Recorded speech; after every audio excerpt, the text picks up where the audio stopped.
Welcome to Movies on the Radio. This is The Flying Tigers, about Claire Chennault General is a group of volunteer fighter pilots trying to save China from Japanese invasion in 1940. They were the best of America's World War II aces to start with. Movie starring John Wayne, John Carroll, Anna Lee. I remember this when I was little. Watched it a number of times with my dad. Dr. James David Weinstein, neurosurgeon of Harrison County and before that South Jersey. Recently curing Alzheimer's. This is with Paul Kelly, Gordon Jones, Mae Clark, a bunch of other people. The events and characters depicted in this motion picture are fictitious. That's not true. The characters specifically probably. But there was a Pappy Boyington, was a great fighter ace of the World War II era. Black Sheep Squadron TV show and etc. Picture of Chiang Kai-shek, who was in charge of China at the time. He was not a communist. This was since the Flying Tigers first spread their wings in the skies above China, the enemy has learned to fear the intrepid spirit they have displayed in the face of his superior numbers. They have become the symbol of the invincible strength of the forces now upholding the cause of justice and humanity. The Chinese people will preserve forever the memory of their glorious achievements. Generalissimo Chiang Kai-shek. Thank you, sir. Attention! Flight A!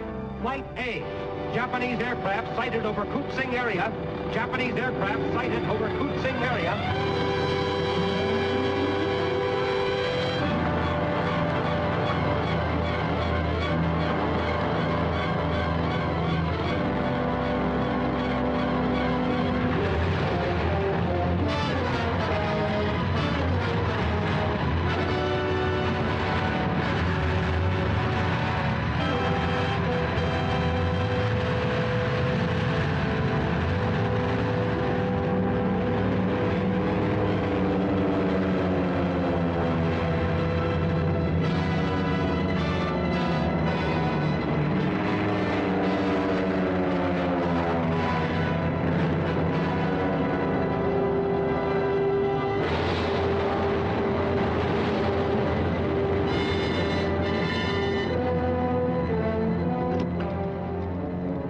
Maggie Blue 1, go ahead.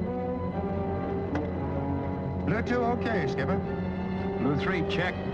Blue 4, receiving you all 5S5, sir. Blue 5, okay. Blue 6, okay.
15 Mitzi attack bombers. 3 points to your right. Altitude about 15,000. Well, what do you know? Only 3 to 1. That won't even wake me up. Gordon to Dale, over. Go ahead, sir. Listen, Dale, this is your first time up. Don't try to win this war all by yourself. Stick close to element formation. Yes, sir. Ding Hao. Ding Hao.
time is it? 11:27. Those Aggie Blues are overdue.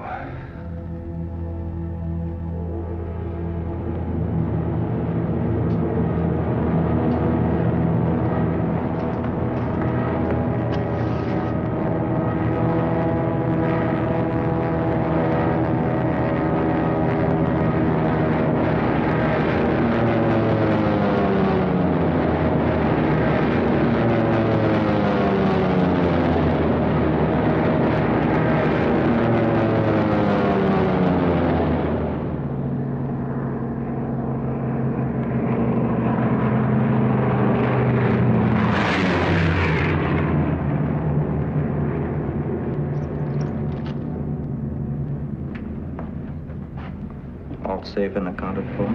Of course. Of course.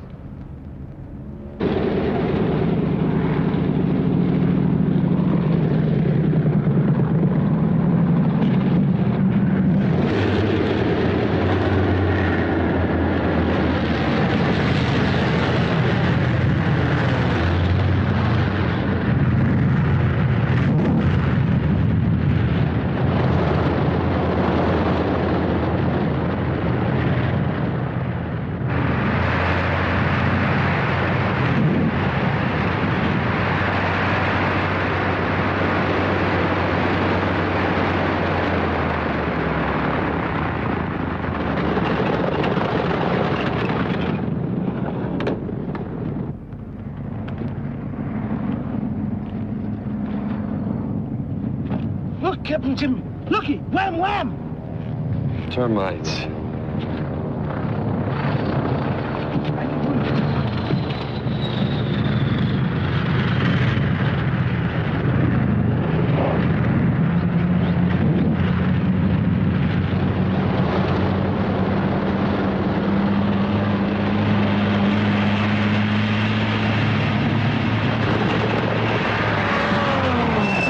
Better get a new oxygen tank. She only registers 500.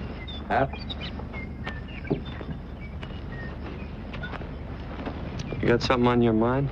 Me? Nothing but jets. Why? You're not pulling out of your dives fast enough. Oh? Well, watch it. Only takes one. I know, Jim. Hate to look around one day and find out you were the little man who wasn't there. You and Reardon better go up this afternoon and simulate dive and attack. Mustn't get rusty. Okay, Jim.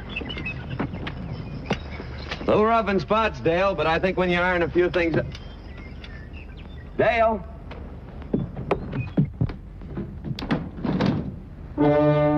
Dale?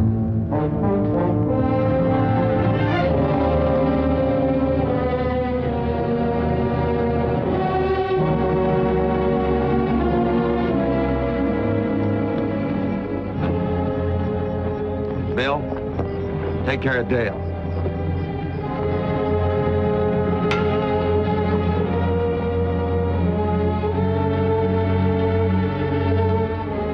Mike, Yes, sir? did that box of instruments come up from Rangoon? Yes, sir. Fix a panel in Dale's ship.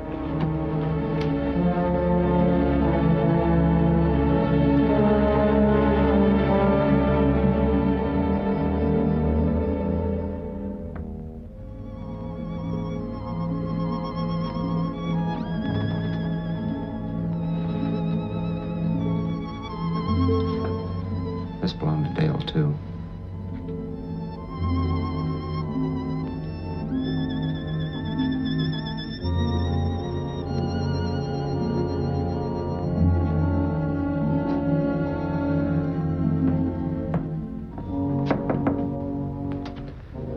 Come in.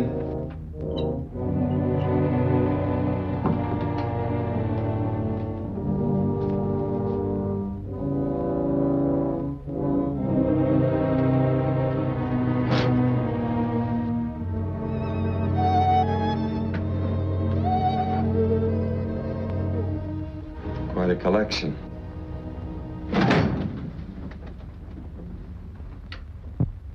Should have stayed in college where he came from.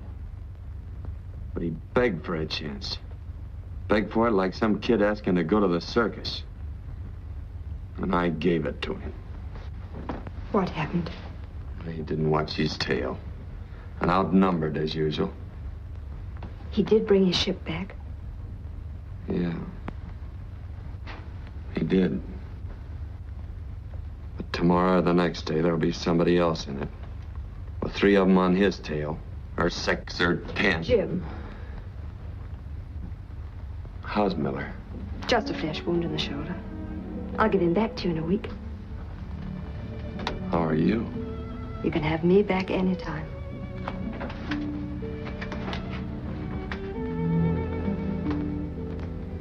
Why don't you go home? You need a nurse. Suppose you cut yourself shaving. When did you sleep last? Monday. It was a very good day for it. Well, try Thursdays. They're good days, too. Excuse me. Larry, get me the weather on M5. And check on those oil drums. Find out what's holding them up. As if I didn't already know. Think Hap could run this show for a couple of days? Yes, why? I've got to run down to Rangoon. The colonel promised me some replacements. I'm gonna need them now that Dale... When will you be back? Oh, I don't know. Might keep right on going till I get to San Francisco. Nice town, San Francisco. Yeah. There's a place on Fisherman's Wharf. They serve oysters you have to cut with a knife. Ever try Simpson's in London? Roast beef you can cut with a fork. No floor show, though. No floor show. Take me with you. No, Brooke, we can't do anything like that. I know. I couldn't leave anyway. There's a new batch of evacuee children coming into the shelter this afternoon. Want to see me, Jim? Yeah, I want you to take care of the store while I'm away. Gotta go to Rangoon. Sure. Larry, have the station wagon brought around, put my things in it. Gotta catch a plane for Rangoon. Did that gasoline shipment arrive yet?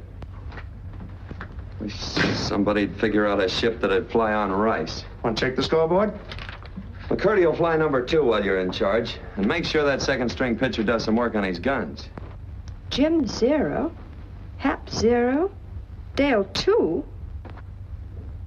I thought you and Jim. Didn't I tell you to credit my ship only to Dale? Well, look, Jim. I got nobody back in the States. I thought Dale's folks would find that $1,000 bonus pretty handy around the farm. Or is it a gas station? You got your halo on crooked, pal. Car's ready. Right. I start working Selby and McIntosh as a team. I think they're about ready. Okay, Jim. Now, don't worry about a thing. I'll try and take care of things while you're away. Okay. And no gin rummy with Brooke. She's my pigeon. Bye, pigeon. Goodbye.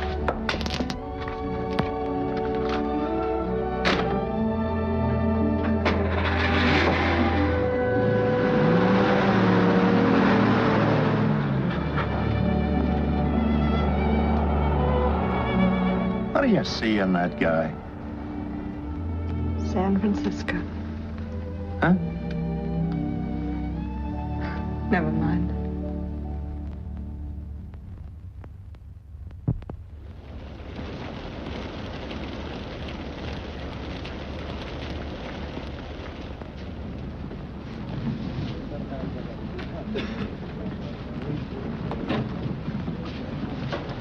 Any more on Flight 8 from Hong Kong? The airport informs me the plane has been delayed. The storm, you know. Oh. Well, there are 2 gentlemen here expecting me. I believe they just came in. You'll find them in the cocktail lounge with Mrs. Bales.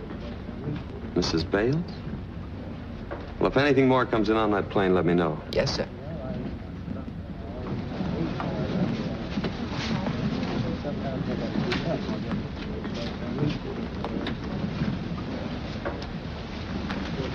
Squadron Leader Gordon, I'm Lieutenant Barton. How are you?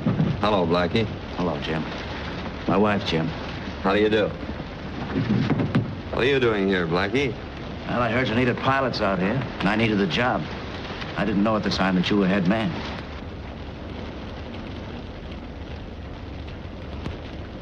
I think I'll run upstairs and pack. Excuse me. Train leaves for Lycio at 6 in the morning. Be on it. Yes, sir. She knows, Jim. I hate to turn you down, Blackie, but I've got to. Look, Jim, I don't want to put this on a personal basis. But you know me. You know my work. I'm a good flyer, Jim. I know you are. You could work for me anytime. We'd get along, but... Oh, I haven't been on that stuff for a long time, Jim, honest. That's just soda pop, that's all. Oh, it isn't that. I'm trying to hold on to a fine bunch of men, and it isn't always easy to keep peace in the family. Some of them would remember that Lefty Matson case. Jim, I was cleared of that. I know.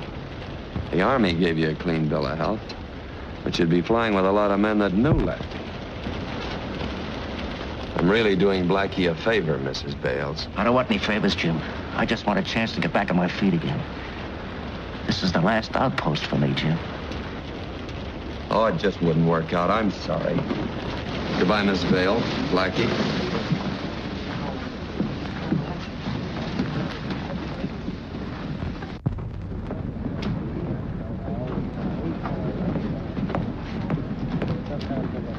Any news yet? No, sir, not yet.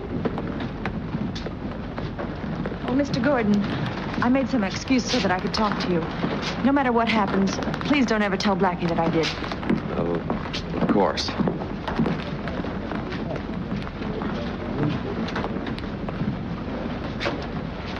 Mr. Gordon, I hate to butt in like this, but you've got to give him another chance to fly. You've got to. Mrs. Bales, I can't jeopardize the morale of an entire squadron just to give your husband a job. Oh, but it isn't just a job. Though heavens knows we need the money, it's something more. I married him right after that happened. He told me the whole story. I thought I could make it up to him. But I can't. There's some things that even a wife can't do for the man she loves. He's got to find it himself. Doing the things he loves best, even if it means paying with his life. Oh, it isn't easy for me to say no. You don't know what you're asking me to do. Oh, I do. Do you know what losing your self-respect means? Well, that's what's happened to him. I know. I live with him. I've caught him looking out of the window watching a plane. Watching it till he couldn't see it anymore. Afraid to turn around and look me in the face. Oh, Mrs. Bales. Mr. Gordon, you know men. You command a squadron. You've seen them die. Some of them go out smiling. Have you ever seen the look on a man's face when you tell him he can't fly anymore? No. It's a living death, Mr. Gordon. I know. Please don't say any more. I'd rather he went with you and took what came than to live with him the rest of his life, watching him die a little every day.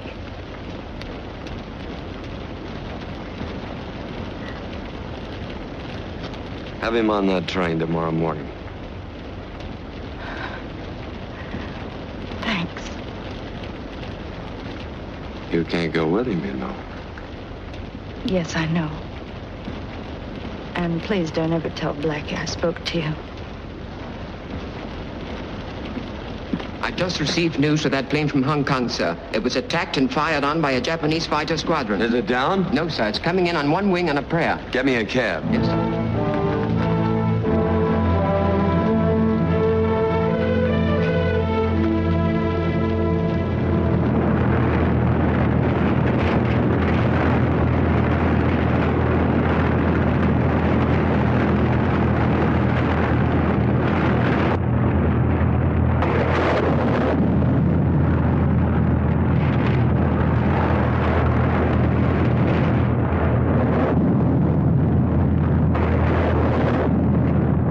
Rangoon calling again, Woody. Jason, Flight 8, go ahead, Rangoon. What do you want now? Am I going to bring the plane in? No, you dope. I'm going to park it up here in the clouds, spit the power out, and wait till the storm blows over. We've got everything to cover your landing, Jason. Fire and crash trucks are standing by. Bring her down easy. Easy?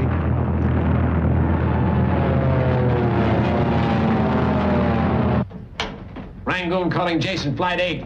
What's your position? My instruments tell me I'm flying upside down, 5,000 feet below Lake Michigan. But I must be wrong because I can see the lights in the field. Head for cover, I'm coming in. I can see him, Mr. Ripken. Bring that mic outside.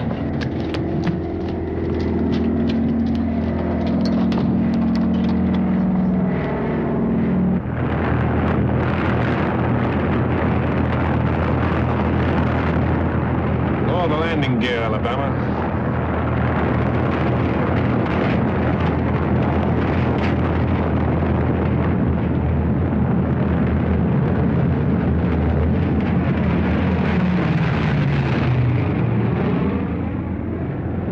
If he walks away from this one, he's a miracle man.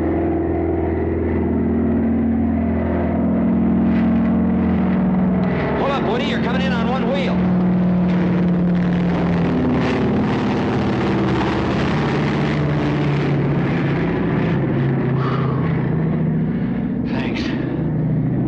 Woody, this is Jim Gordon. Jim, what are you doing up so late, Pappy? Never mind that. Listen to me. The runway at the north end of the field is mud and water.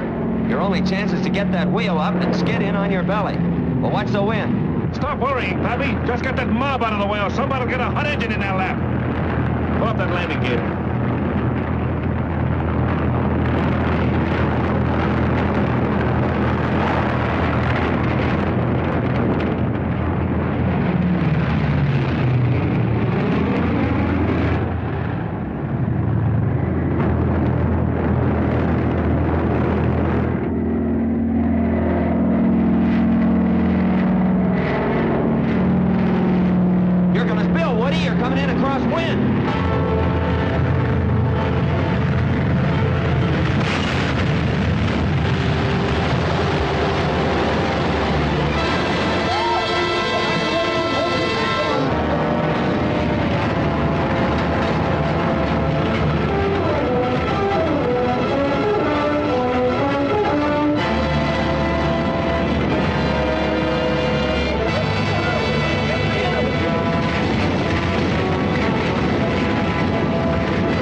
Nice landing. Did you like it?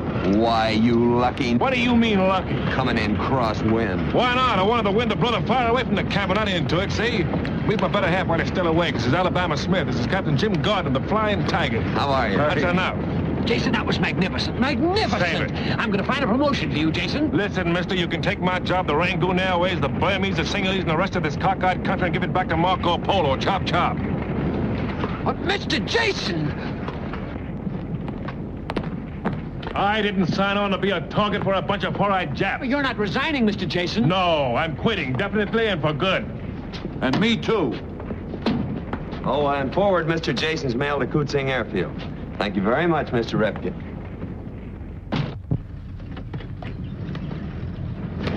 Here come the replacements.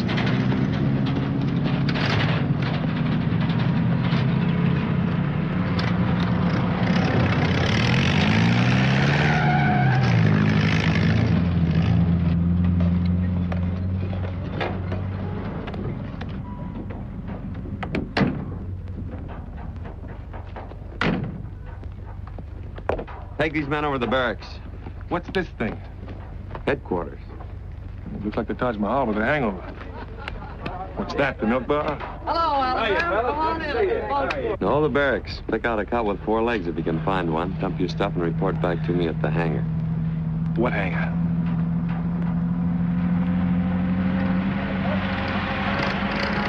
That's a hangar? Well, I like the green roof, but isn't it a little drafty? I didn't promise you LaGuardia Airport. Look, Pappy, if I'd have known this, I wouldn't have come out here for $612 a month. Say, how did you get mixed up in this anyway? You never used to like chop suey. You'll find out.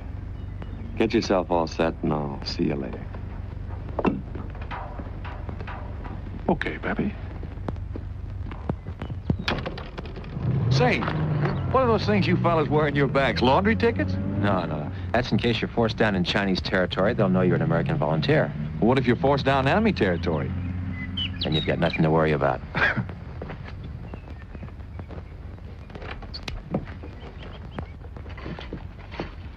You all set, Woody? Well, the red carpet's a little threadbare, the brass band's a little out of tune, but outside of that, I'm all set. Would you like the blue or the pink bridal suite, sir? The blue comes with a sunken tub. What did you expect, the LaGuardia Airport? Huh?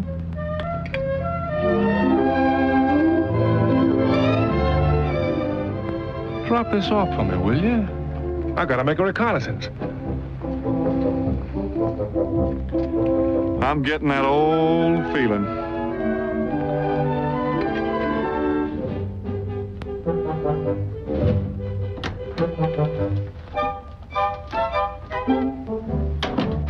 Jim, is that you? I won't be a minute. I'm just finishing a bath. Be right out. How is Rangoon? Did you have fun? How many replacements did you bring back? You would come back just when I was stealing a bath. Then, of course, the boiler would burst and the water ran out. Oh, hello. Jim Gordon with you? Won't I do? Say, tell me something.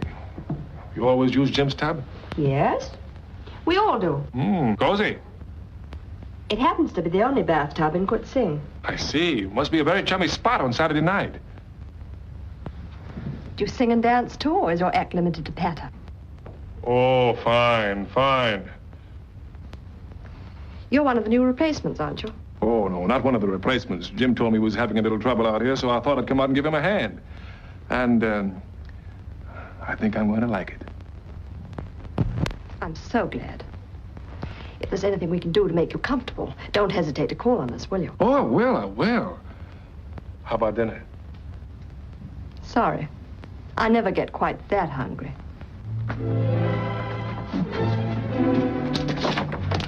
Oh, and if you should use the tub, you'll be sure and empty it, won't you? We've no plumbing. So sorry.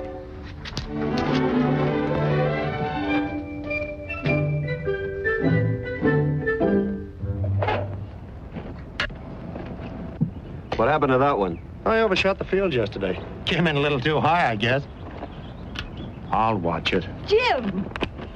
Brooke. Been behaving yourself? No, she hasn't. She's been taking me a gin rummy ever since you left. Oh, Woody. Miss Elliott, Mr. Jason. We've met.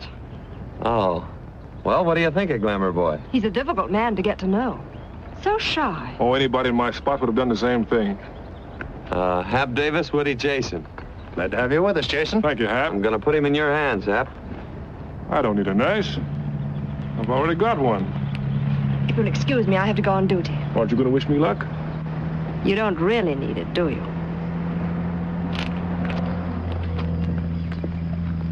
Did I do something wrong? You ever do anything right? Oh, Pappy, why don't you stop picking on me?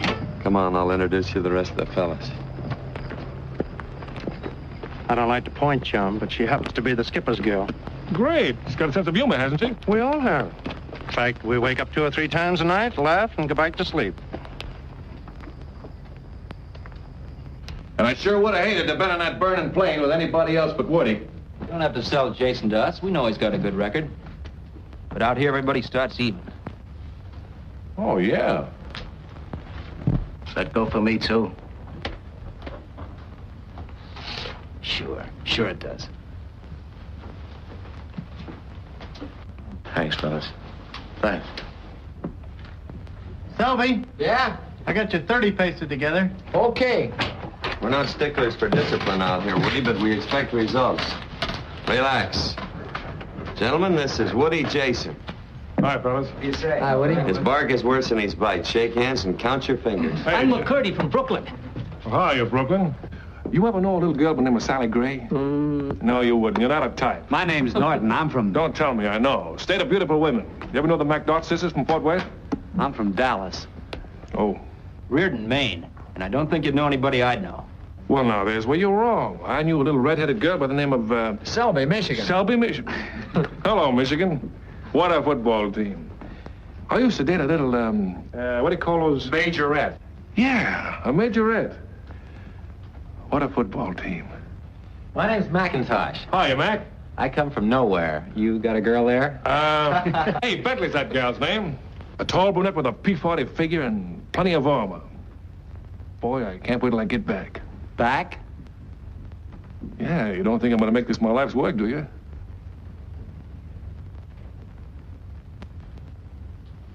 Give him time, boys. He'll catch there's a war on. I know there's a war, but you fellas have no part of it. We're all out here for the same reason, dough. Sure, that we are, but it's good to know that every check you cash in means a Jap's cashed in, too. Wait a minute, fellas. We're all making the same salary. $600 a month and $500 a Jap, right? You know, back home, most of us would kill rattlesnakes, whether there's a bounty on them or not. I know, but you're protecting your own home. This is not our home. It's not our fight. It's a business. And boy, I hope business is good.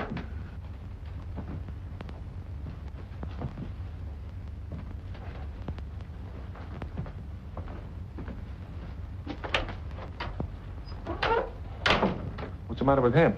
His brother crashed behind enemy lines. We found him after the Japs got through with him.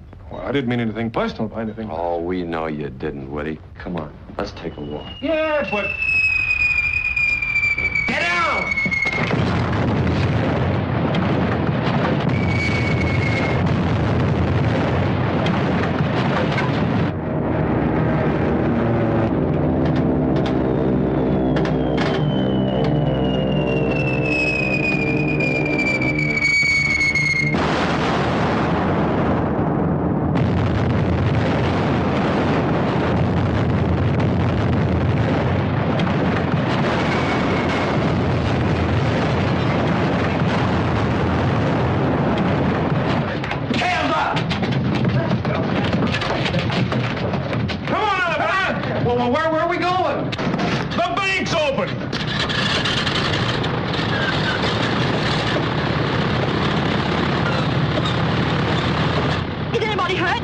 kid. Which one do I take?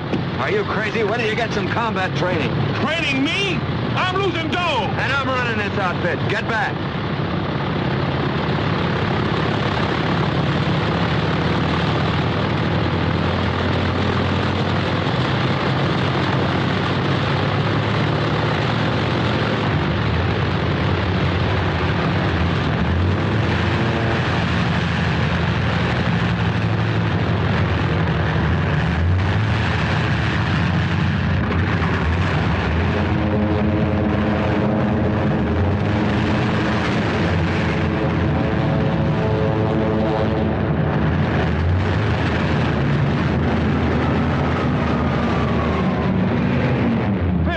Smackers up there and that guy cuts me out. The shelter and the first aid. Oh, what are we waiting for? I don't know, but I came out here to fly.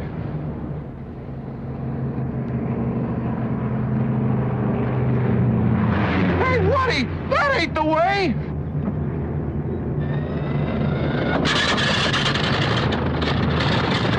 Stop! Stop!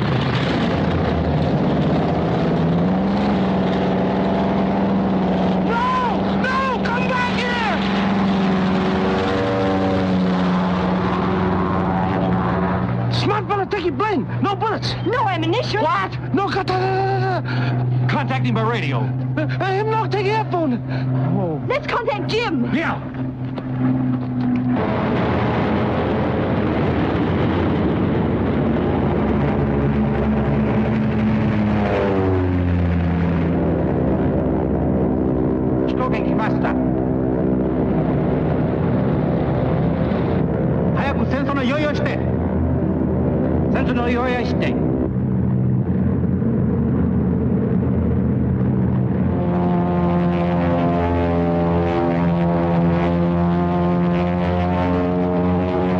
Aggie Dispersal calling Aggie Blue 1 Gordon. Aggie Dispersal calling Aggie Blue 1 Gordon. Go ahead. Aggie Blue 1 Gordon, back to Aggie Dispersal. Go ahead. Hello, Gordon. Wingman Jason took off in P-40 ship. Is unarmed and without radio communication. Request you locate and signal him to return to base immediately. Go ahead. Okay.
Woody, are you all right?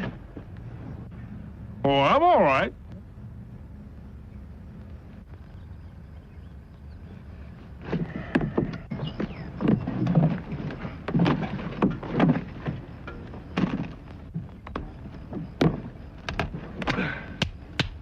Well, I walked away from that one.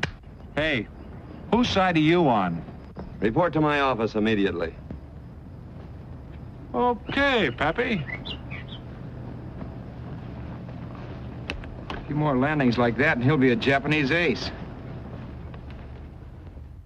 What do you think you are, with some broken-down flying circus? Oh, it would have been a cinch. I was riding the murder spot right above those Japolas. If I had ammunition, I'd have blown them clear out of China. And you washed out a good ship. Hey, you talk like that crate is more important than me. I can't afford to lose either planes or pilots. Look, Pappy, it's like I told you down at the barracks. All I get out of this is the dough, so you can't blame me for trying. In a skeet match, the guy who knocks down the most pigeons wins the cup. I can't have grandstanders trying to hog the whole show. Results here are based on cooperation and understanding. Discipline in the air is strict because that's the only way an outfit like this can operate. Well, wait, Hap.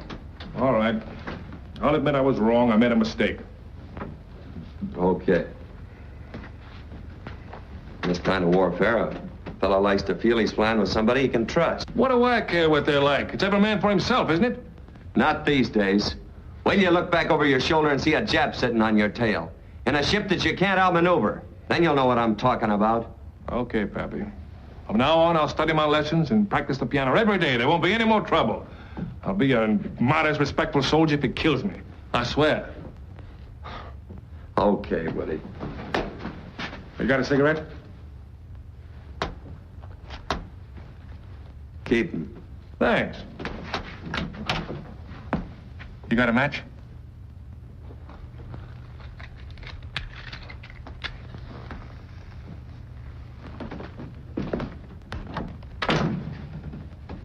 Afraid you're gonna have a little trouble with that ball of fire, Skipper. Oh, Woody's all right. Gets a little off beam once in a while. But he's gonna develop into the best flyer in the squadron. That's what counts. See how he went after those 3 Japs? That took nerve. Yeah. He's got nerve, all right. Got a cigarette?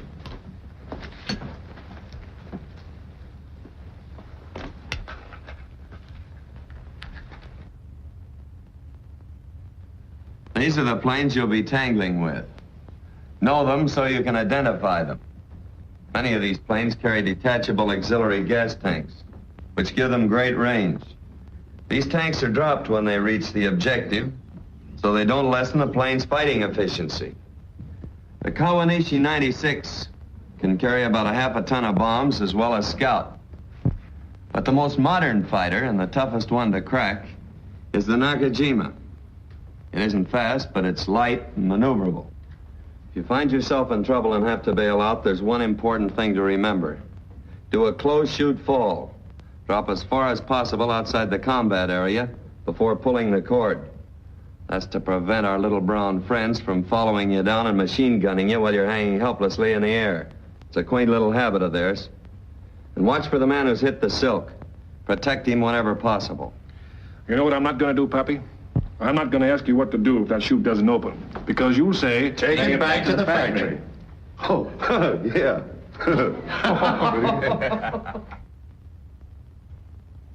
No hits, no runs, no errors. There must be something I'm doing wrong. Yesterday, I unloaded a whole case of shells before I seen I was firing at my own shadow on a cloud. You keep shooting at those clouds, the angel's gonna get sore at you, boy. 13 for our team and nobody benched. Nice work, boys. 13. You ain't superstitious, are you? You are. The next time I go up, I'll make it 14. Yeah, I'll bet. I can take that scoreboard down to the bank and cash it in right now. 2,000 smackers on a day's only Thursday. Any of you hangar pilots stop that yet? I knew a fellow who tied it once, only he didn't live to spend it. It's too bad he waited. I have a feeling if I hit my stride, you guys can take a vacation. At my expense, of course. How does it feel to be a one-man team? I don't get it. You're not the first ball carrier that didn't appreciate its interference. Give me that in straight English. Well, twice I've been on the tail of the Nakajima when you've cut in for the kill. And the credit. Hold it, Blackie. Wait a minute. Let him talk. There's only one guy you think about up there. Woody Jason. Listen, Sorehead. Every time I ever cut in on you, I probably saved your life. If I were you, I'd be the last guy to talk about cutting in. I saw the tunnel that my pal Lefty Matson dug in the Cleveland air races. Look, they figured his turn wrong. Everybody saw what happened. Oh, sure. It was all cleared up in the investigation, wasn't it? But they forgot to smell your breath.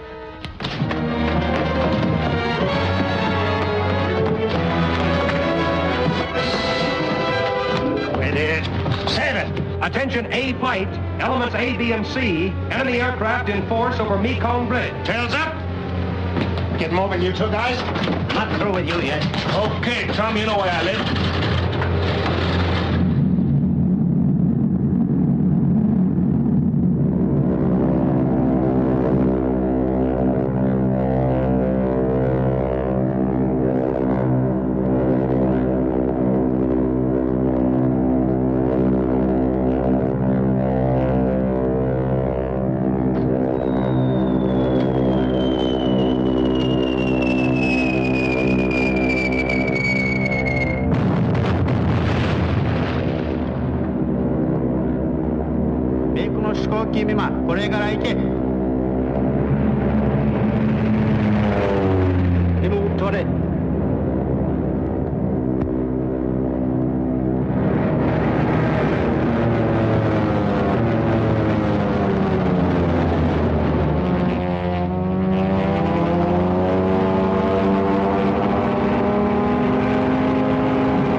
Jason, you got another nippo today. Yeah. It's too bad they don't pay off on dead pilots. Hey, wait a minute, fellas. You can't pin this mistake on me. Blackie hadn't opened his parachute so soon, it wouldn't have happened. Maybe if you'd have followed Blackie down, it wouldn't have happened either. You were nearest to him, and you're in the clear. What happened? A Mitzi got in my way. I guess it's easier to see 500 bucks than a pal of yours in trouble.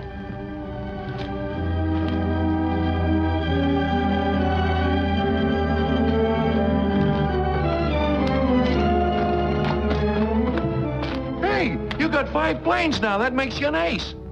Ace? How do you spell it?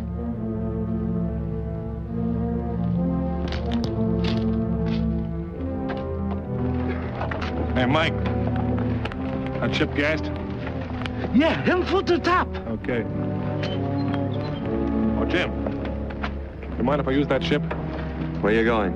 Up for some fresh air. It's a little heavy in the barracks. Go ahead. Thanks. Woody. I gotta know the truth about one thing. Could you have prevented Blackie Bale's death? No, Jim. I saw him fall, but I didn't see him open his chute. I was sure he'd wait until he was safe. If I thought he was in danger, I'd have looked after him. That's good enough for me. Thanks, Pappy.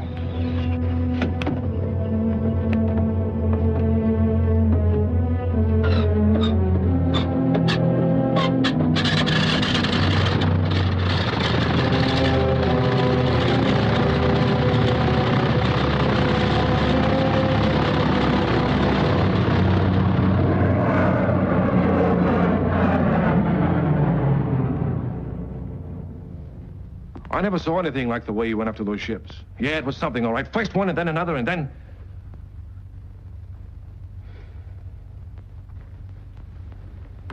None of us want to go, Mrs. Bales. We'd all like to live to be 108. But few of us get a chance to go out in a blaze of glory like Blackie did. He wasn't afraid. Oh, Blackie wasn't afraid of anything. You know, we got a pretty tough bunch of guys up there. Well, they've got to be for what they're up against. But when it came to real fighting spirit, none of them could touch Blackie. Did they like him? Oh, they were crazy about him. He was great to be around. Always making cracks and keeping people's spirits up. I'm glad. I suppose you'll be going back to the States. Well, this belonged to Blackie. So much? Oh, sure. He knocked a couple down a week before. He never wrote me. Well, that shows you what kind of a guy he was. He wouldn't even tell his wife how well he was doing. Well, I gotta be going. Goodbye. And good luck to you.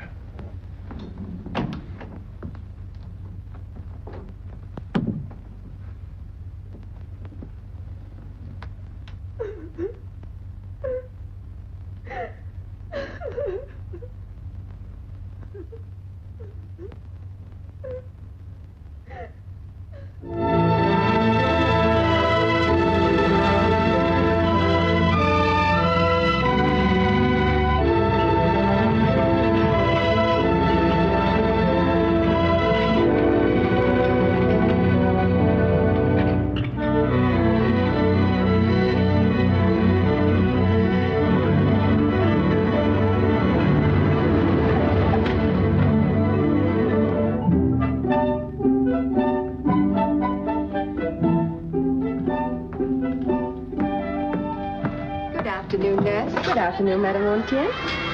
Are those our children laughing? Yes. It's that wonderful young man you sent to us. I sent you? You were a saint to think of it. He's the first ray of sunlight these children have known in months. I think I'll take a look at Mr. Sunbeam.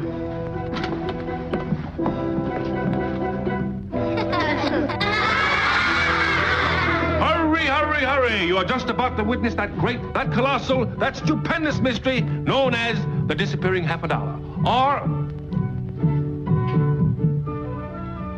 Or now you see it, and now you don't. Now I need a young lady to assist me. Will any young lady step up, please?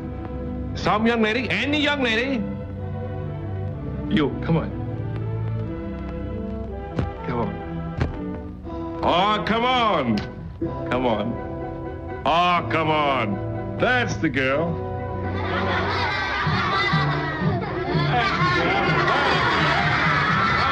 This will amaze you before your very eyes. In my hand here, I have a brand new $50. It's brand new. I made it myself this morning. You can still smell the mint on it. I will make it disappear into my elbow. Watch very closely. Here it goes. Don't take your eyes off of my hand. Well, now, watch me very closely. Now, watch it very closely. What happens? See? Whoop, it slipped. Now, watch it closely. You see? Watch my hand. Everybody watches very closely. Here it goes. 1, 2, 3. Hocus pocus, bow-legged locust. And what happens? It's gone. What do you know about that? How do you like that, huh? I wonder where it is now. I wonder where it could be. I think I know. Yes, I do. I see it. Here it is. Right behind your ear. Well, what do you know about that? How do you like that? Isn't that wonderful, Chick? Yes. Well, thank you very much, miss. And now, excuse me. Don't tell them, but that's the only trick I know. Joy and hello. You see, my public won't let me go. If you could persuade your public to follow you inside, I might be able to change some of their bandages. Absolutely. Hurry, hurry, hurry. Right this way to see the beautiful lace perform the greatest trick in all the world. She is lovely, she is beautiful. And she's mad at me.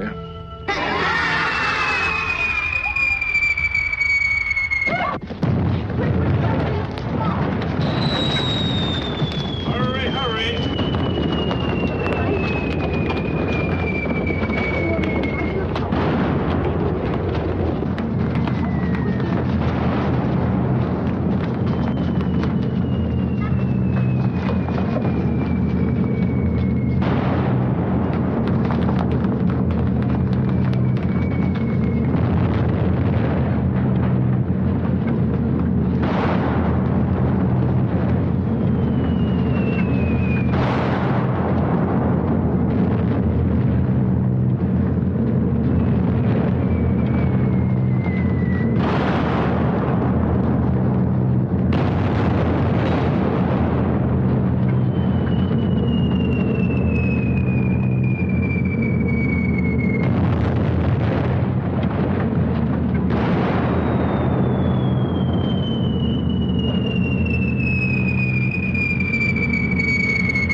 Well, I guess they're going away. I hope so. Have the children get ready. I'll change their bandages now.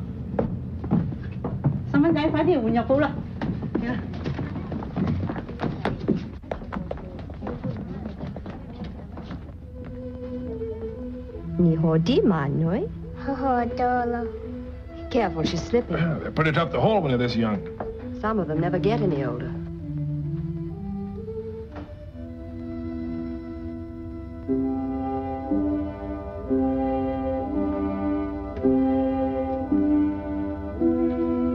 Why did you dig up all these kids? Most of them were dug up, as you put it, after the bombings. Are they all orphans? The little girl you're holding walked almost 1,000 miles across China to get here. She lived on roots or whatever else she could find to eat. Well, how did she find this place? I don't know. Some instinct brings them here. Or perhaps one child tells another. But always after a bombing, here they are, starved, patient, silent. I had no idea. Very few people do. Well, there you are, darling.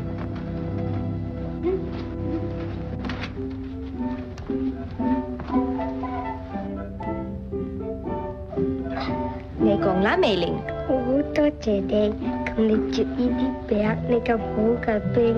What's she selling? She's brought you these rice cakes as a tribute. Tribute for what? That corny trick with a half a dollar? No, for your courage and loyalty as a member of the Flying Tigers. Oh. What else did she say? We are humbly grateful and beg you to accept these useless rice cakes, even though they are not worthy of so honorable and so brave a warrior. Oh, yeah. Well, tell her okay and thanks, and I'll keep them flying. Thank you. Curry wa doce.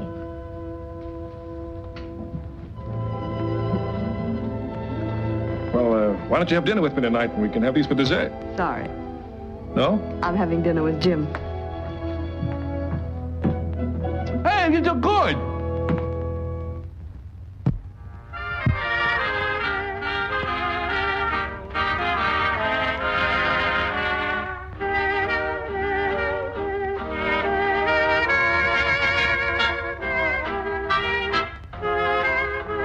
You and I should come back again, or you want to order now?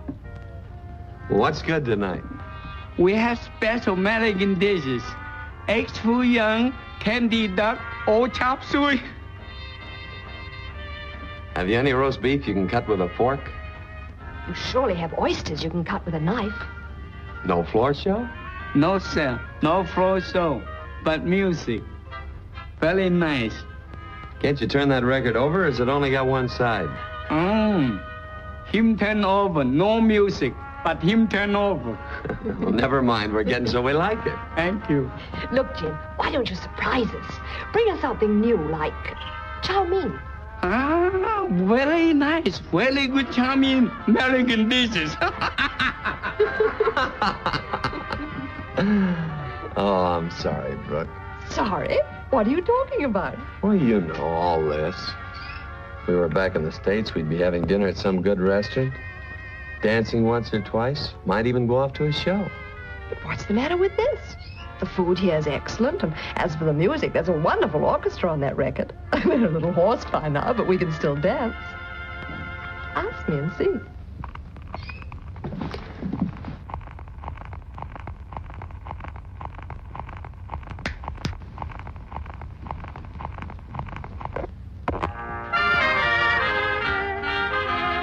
Miss Elliot, may I have this dance? I've promised it to that dashing lieutenant in the Horse Marines. But I don't think he'll mind.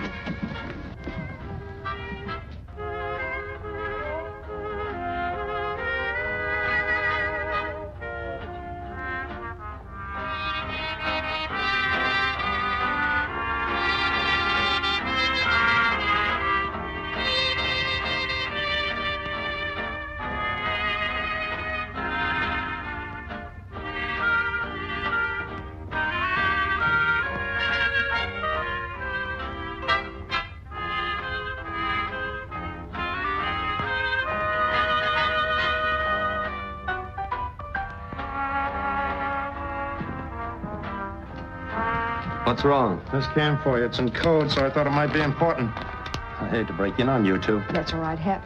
I'll have to get back to the field and decode this. Of course. Sorry, Brooke. Guess we can never really plan anything. It's lady. Nice dish, very nice. Sorry, Jen. We gotta run along. What I do with this? You eat it. Me eat this? No, sir. No, sir. I dragged you all out of bed and every place else because this arrived. I haven't had any mail for months. I didn't know that any of your friends could write. Well, here it is. Commencing the 1st, that's tomorrow, your squadron assumes continuous night reconnaissance and alternating patrols. Signed R.T. Lindsay and so forth. In simple language, that means we start a night patrol as well as day. Yeah, but Jim, we're not set up for night flying. We have no beacon and no landing lights. We'll use the headlights on the trucks. How? We have 6 vehicles. We'll line 3 up on each side of the runway. It's all right for takeoffs, but what about landings? Those lights can be seen from 5,000 feet up on a clear night. Fine. Suppose there's a ground fog. What happens then? Well, Woody, all you have to do is use your fog knife. Fog knife? What's that? Don't tell me Jason hasn't got one of those. Every ace has one. Well, sure. When you're caught in a heavy fog, all you do is cut a hole in it with your fog knife and drop down like in an elevator. You must have fallen through one of those holes on your head. Easy, easy. Let's save that for the annual barbecue. Now pay attention. No pilots must leave the post. All leaves are automatically canceled. Starting tomorrow morning at 10 o'clock, every man on the field must report to Dr. Tsing for a physical checkup. That's all. Scatter and get some sleep.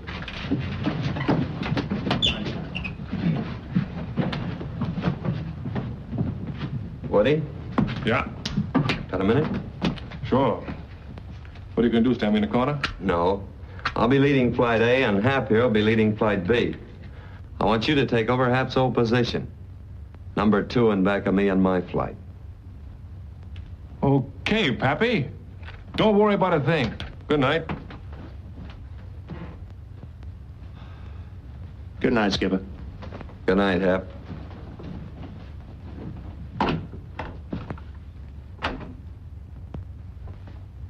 Some of you guys don't seem to understand the reasons for these special tests. Sure we do.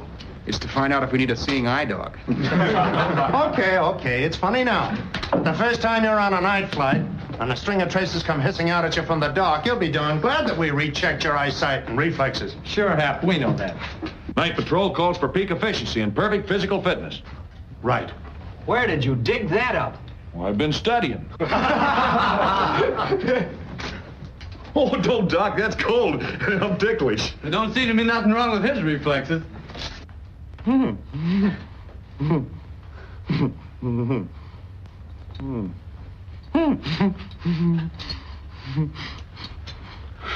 Alignment blocks, please.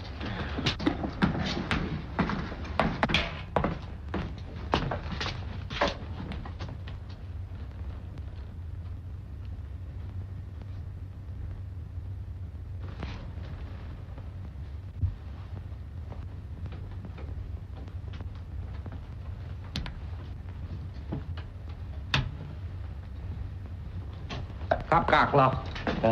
Is everything all right? All these reports go to Squadron Leader Gordon. The final decision rests with him. Boy, I sure would hate to miss out on night patrol.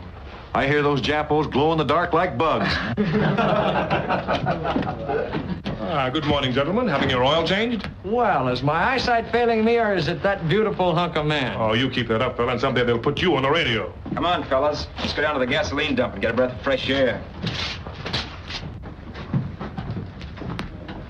You asked for that, Jason. Okay. I'm not beeping, am I? Where's the gadget you wanted me to come back for, Doctor? Yes, over here, please. When I examined Mr. Jason this morning, this had not arrived yet. I asked him to come back with the others.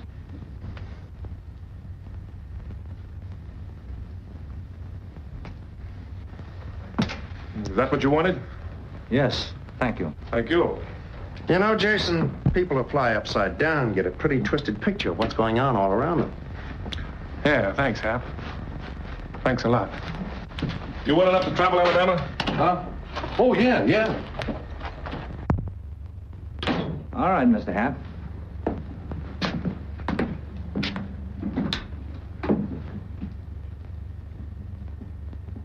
Think I'll fall apart, Doc?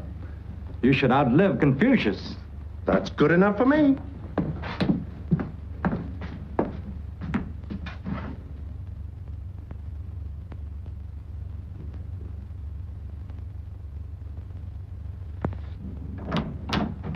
You want to see me, Skipper? Sit down, Hap. I made a change. Tex Norton will lead Flight B instead of you. Well, that's okay, Jim. I'd rather be up there in my own spot anyway, protecting your tail feather. Oh, it isn't that, Hap. I gotta hand you one on the chin. But I'd rather it came from me than from somebody else. Go ahead, Jim. You're through flying.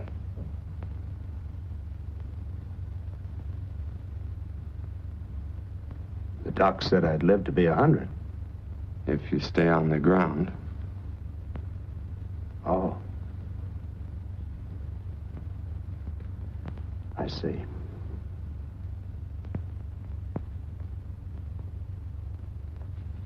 Okay. Was there anything else? No. Wait a minute. I can't send a man up that doesn't know whether he's flying upside down or not. Take a look at that physical. Your depth perception's a mile off. I know you've been gunning them since they were box kites with broomsticks for rudders. But you gotta believe me, I'm doing this for you. You've been close winging in formations, overshooting your landings. You don't have to say any more. Oh, I'm sorry. I was kind of figuring on going back to the States anyway. Maybe get me a chicken ranch or something. I hear there's a lot of dough and eggs. Eggs? Who are you trying to kid? You haven't been saving any money. Been giving it away as fast as you make it. Look, Hap, I need you here. What could I do now? Taking care of these crates on the ground is just as important as flying them upstairs. I gotta have a man I can trust on the ground. I wish you'd take that job, Hap. You're not doing this to... No. I really need you. Well, ground kind of hurts my arches. but... Well, I'll think about it. Thanks, Hap. Wait a minute! I didn't swing at that one. Come on! Okay, I never could bat without my spike shoes anyway. Come on, come on, come on. Come on, let it go. Come on.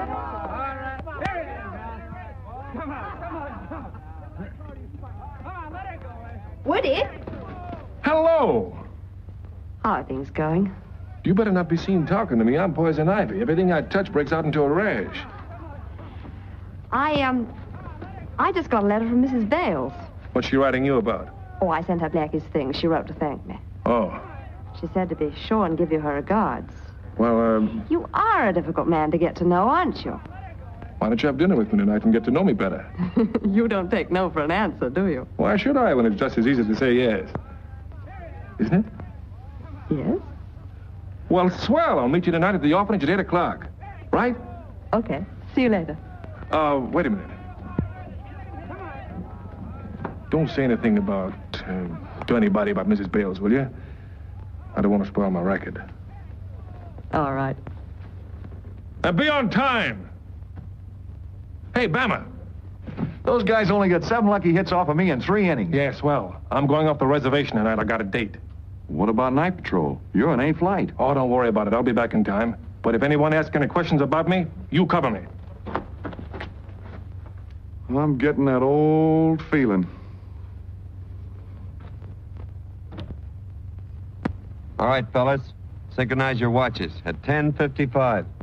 It's now 10:54 and 57, 58, 59. Mark it. Text, B flight must relieve us at exactly 11:55. Right. Otherwise, we might mistake you for the enemy. Well, that's about it. Take off in 4 minutes. I thought Jason was here. Well, I thought I saw him getting dressed just a few minutes ago, sir. Well, get him on the field. Yes, sir. Warm him up. Did you see Woody? No. Oh, gee, I just stalled the skipper. He'll wring my neck, too, if he finds out Woody left the field. Against orders? Yeah. Oh, but he said he'd be right back. Well, he's Jim's number 2 man. He better be back.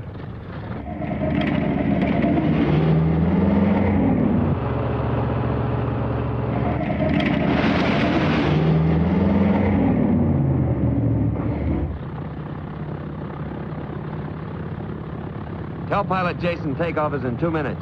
Yes, sir. All right, warm it up, Mike. Okie dokie. Waiting for Mr. Jason, please. Yeah. Tell him he'll be right there. Yes, sir. I still don't think this is right. Well, you keep your mouth shut, do you hear? But if anybody's going to take Woody's flight, it ought to be me. Are you crazy? I've been flying number 2 for Jim for over a year. I knew every one of his quirks, every one of his moves. We're a team, don't you understand? Yeah, I know, but... It's like he was the ball carrier and I was his interference. Yeah, sure. But I still don't like it. You're supposed to stay on the ground. Not so long as Jim is in the air.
Talking yourself out of this one. Who, me and Pappy? No. I wonder who's flying number 2. Where have you been? I'm late, so what? So Hap took your flight, that's what. All right, I'd do as much for him, wouldn't I? But Hap was grounded. Yeah.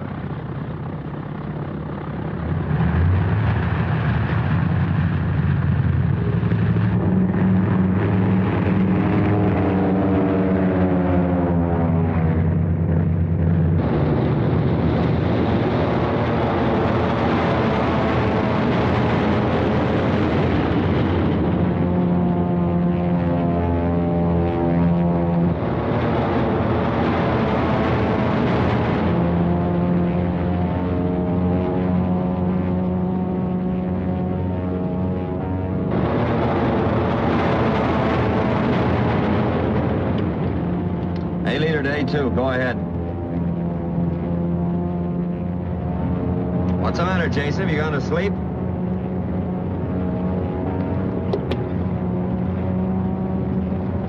A2 to A leader. What do you want? Go ahead.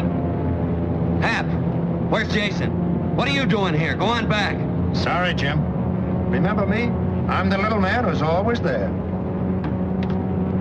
But besides, it's too late.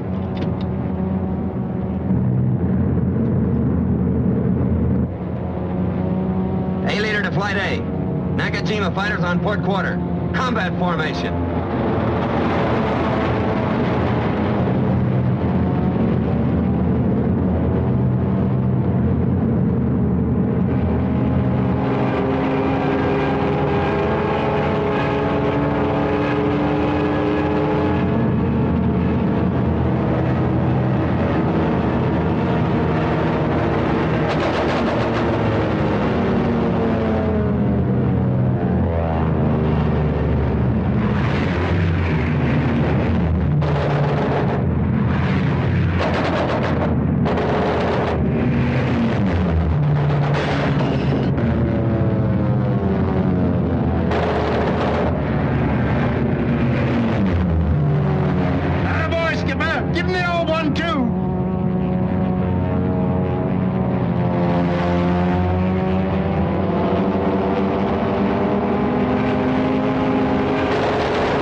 Hope you two had a good time.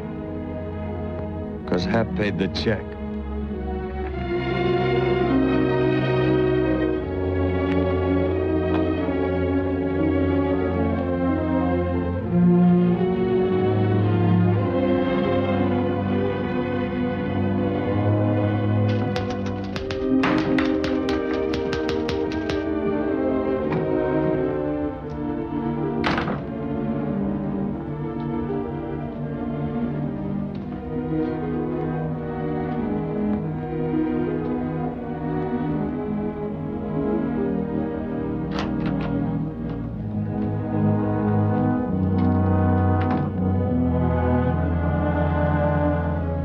Jim.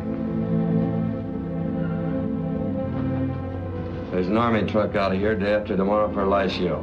Be on it. Don't say that, Jim. Till then, you're confined to your quarters. But I'm still a good flyer, Jim. I'll knock down 10 of those rats for every one of our boys. It's out of my hands now. None of these men will ever fly with you again. And they have to fly.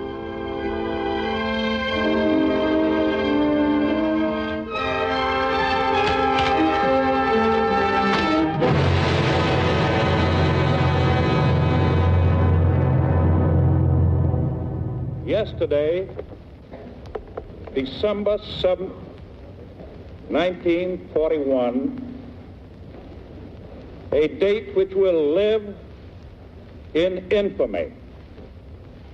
The United States of America was suddenly and deliberately attacked by naval and air forces of the Empire of Japan. The United States was at peace with that nation, and at the solicitation of Japan, was still in conversation with its government and its emperor, looking toward the maintenance of peace in the Pacific. I believe that I interpret the will of the Congress and of the people when I assert that we will not only defend ourselves to the uttermost, but will make it very certain that this form of treachery shall never again endanger us.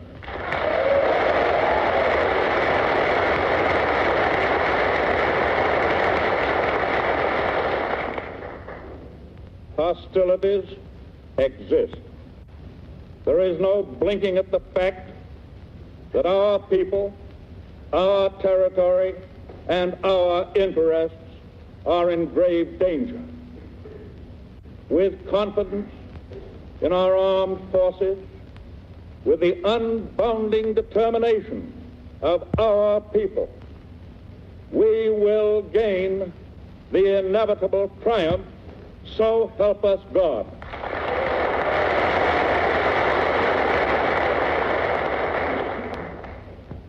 I ask that the Congress declare that since the unprovoked and dastardly attack by Japan on Sunday, December 7th, 1941, a state of war has existed between the United States and the Japanese Empire.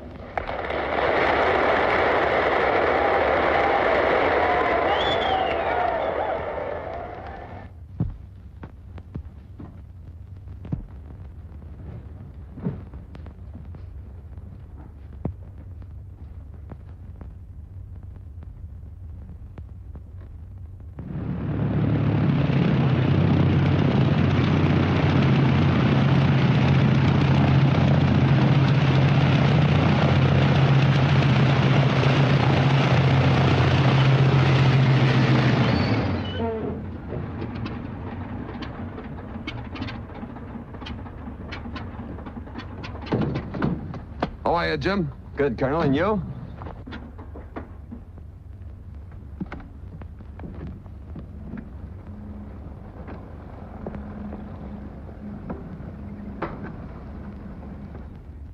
Jim, I don't have to tell you what our entrance into the war means to the volunteer group in China. Our responsibility is grave. You and your men will have to take greater risks now than ever before. I think they all know it, sir. This hits them where they live. I don't think any of them will let you down. I'm sure they won't. Come here. Intelligence reports that the Japanese are starting a new drive from this point. But to camouflage that move, they're starting a fake attack from this point, under cover of which they intend to bring up supplies and munitions from here. Now, we must destroy this bridge and delay the supply trains which pass over it. I see. That's the only way we can give General Chiang Kai-shek sufficient time to establish his defenses. I know that area. It's a nest of anti-aircraft and Nakajima squadrons. Thank you. They can send up a NACAC umbrella high enough to make any attack ineffective. I warned you what we'd be up against. But there's a way to do it. I think. Yeah? A bomber squadron, even with our protection, wouldn't stand a chance. But a single ship might get through. How? By flying through the canyons instead of over them. Taking off at dawn and hugging the sides of the hills away from the sun, a pilot might bring his ship through the pass and directly over the bridge. Sounds like hedge hopping to suicide. Maybe. But if you think it can be done, I'll order a bomber ferried here right away. I think we can use that transport. What? Well, they've been flying over enemy territory for 5 years. They get potted at, of course. But they don't attract as much attention as a military ship. What about bombs? It's got no bomb rack, no bomb release, nothing. We can figure that out. There's 8 or 9 cans in our munition dump, marked Nitro, USA.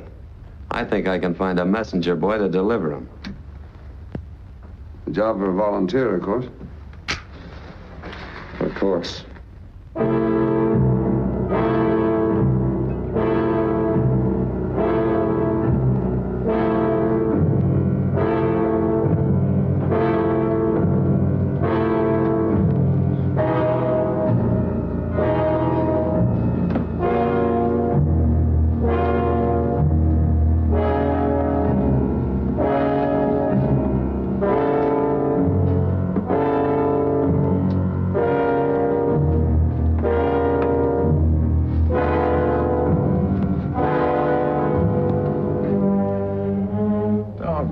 You ought to be tarred and feathered, Woody. Getting yourself slung out of this outfit just when things are getting exciting.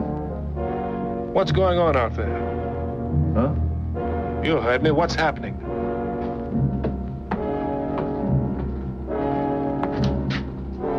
Oh, that's the skipper's idea. He's gonna go over and fix breakfast for the Jappies. Gonna serve them soup. Who's going with him? Nobody. If you ask me, it's a one-way trip.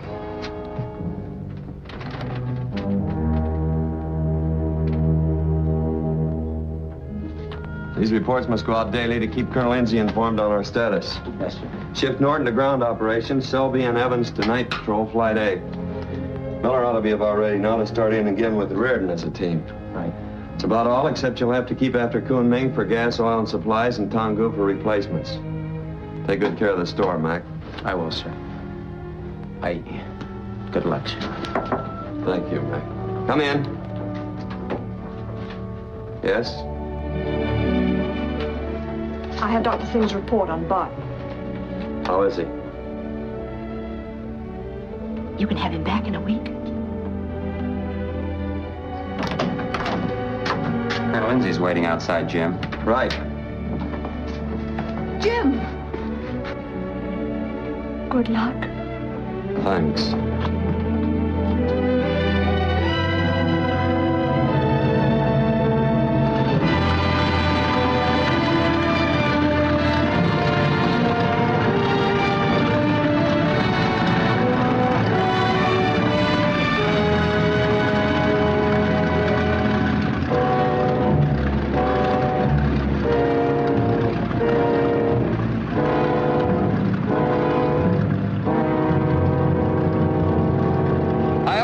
Question you, Jim, but I thought you were going to call for volunteers. It only takes one, doesn't it? Ding Hao. Thank you, Colonel.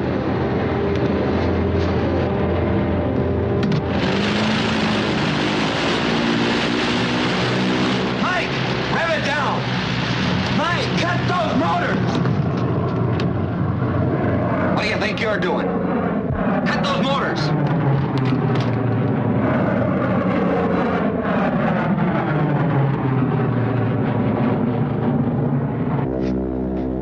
Get into your parachute.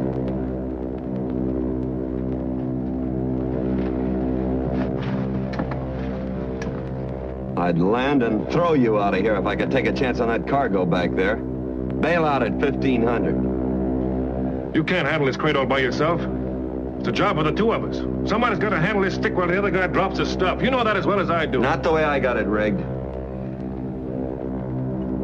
Look, Jim, I know I've been a lot of trouble to you since we first got to be friends. You're the only guy I know who stuck by me. If you're trying to alibi the way you've been living, we'll run out of gas. All right, maybe I did start out just to have a bunch of land. Listen, Woody. Anybody who looks ahead in this racket's crazy. I don't blame you for grabbing what you can today. You don't mean that. If you did, you'd have dropped me long ago. Hit the silk. Look, Jim, I had to talk to you. I don't know where I'm going from here or when I'll see you again. It's like Brooks said. I don't know anything about anything. Why are we here? Why are we fighting? And all that sort of stuff. She tried to straighten me out, too. Although half the time she was talking about you and roast beef and San Francisco and all those crazy things. See what I mean? 1,500. Are we gonna say goodbye like this? Bail out. Okay. I got it coming to me. There's one thing you gotta get straight on. A whole lot of us just don't grow up. We stay kids. The most important thing to a kid is the street he lives on. It's his life, it's his whole world. That was me when I first joined up with you. Hong Kong, Shanghai, Chongqing. They didn't mean anything to me.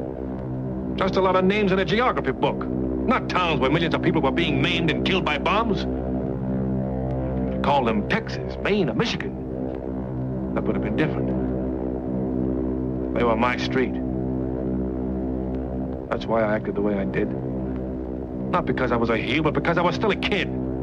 It cost another man's life to make a man out of me. And if you don't think that will stay on my mind as long as I live, then you don't know any more about me than I think you did in the first place. Well, that's all, and happy landing. Sit down, Woody. Check the course. Okay, Pappy.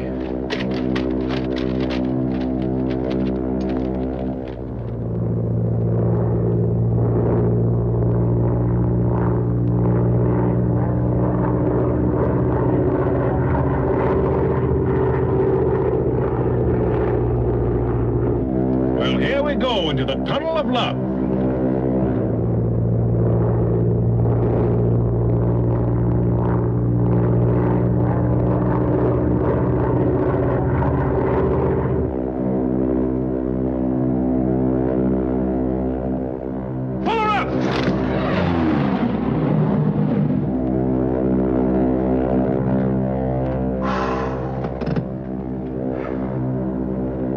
I used to drive a roller coaster. Delivering nitro? Yes. Were you killed? Uh-huh.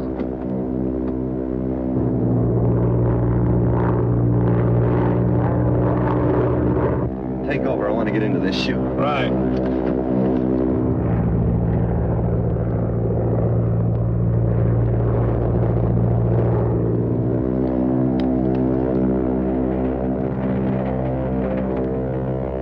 Looks like the supply trains are moving. But the bridge ain't. You may serve the soup course now, Pappy.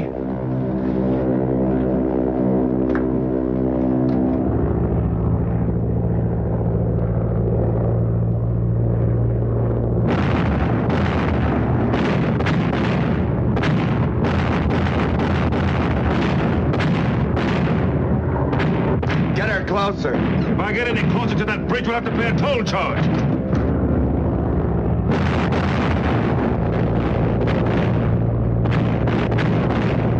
Gotta go! Not yet.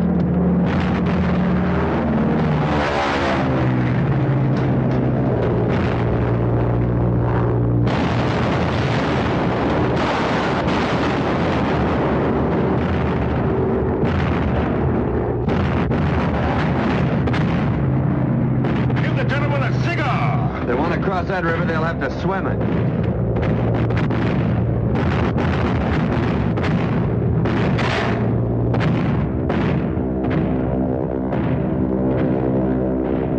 You all right? Yeah, I'm all right. This crate's got enough lead in its belly to sink a battleship. Don't look now, but our tail feathers are on fire. Huh? This is it, Pappy. Let's take a powder. 6 cans of nitro aboard and that train's still running. Yeah, but this is one train we're gonna have to miss. Come on, let's go. Right. Throw it on automatic.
Do me a favor, will you, Pappy? Give my leather jacket to Reardon. He's a cold character. Divide my address book evenly between the boys in the barracks. And give my silk scarf to the next head chopper that thinks this is an easy racket. Woody.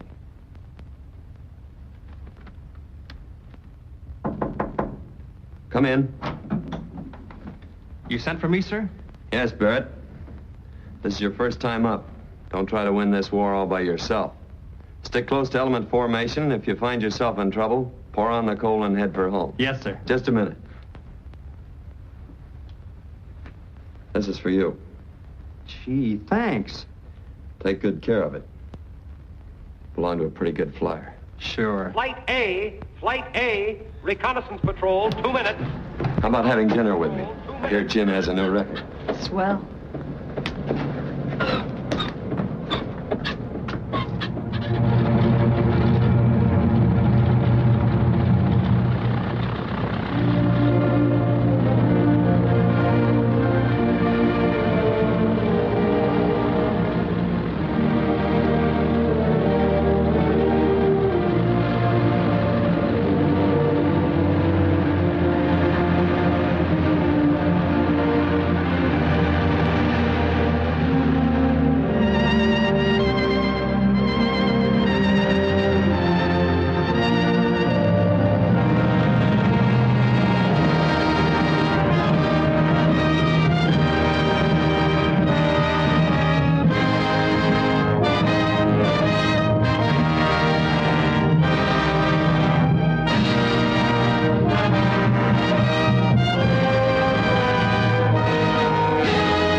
This is the story of a squad of Marines, a rifle squad. I am Corporal Robert Dunn, a member of that squad. We were at Guadalcanal, and when that island was declared secure, we were pulled out for rest, refitting, replacements, and retraining. The Marine Corps is long on training and retraining and let that go. After the canal, we were sent to Camp Paikakariki near Wellington, New Zealand. Here we received our replacements. Marines from stateside. A long way from stateside. 8,000 miles. There. Now I can see you're a man who knows how to live. Solid comfort. Solid malaria, son. Malaria, huh? Contagious? No, not this week. You can stay. Nice place you got here. Rigazzi's my name. Benny Rigazzi. Bob Dunn's my name. I'm duty NCO today. Oh, great. Meet my friends. This big guy is Handsome Dan Shipley. Glad to know you. What a physic. The girls see him on the beaches, they faint that away. He comes through this war alive. I'm gonna make him a big movie star. Yeah. And those two guys? Flins. That's Eddie and that's Frank. Hi, Eddie. Corporal. What do you say, Dan? The main point is they don't drink, and they already got their beer ration. And this is Georgie Helenopoulos, an Irishman. Hello, George. Sports. Hey, where'd you get those cards? Off your sack on the ship. Why? Because they're mine, that's why.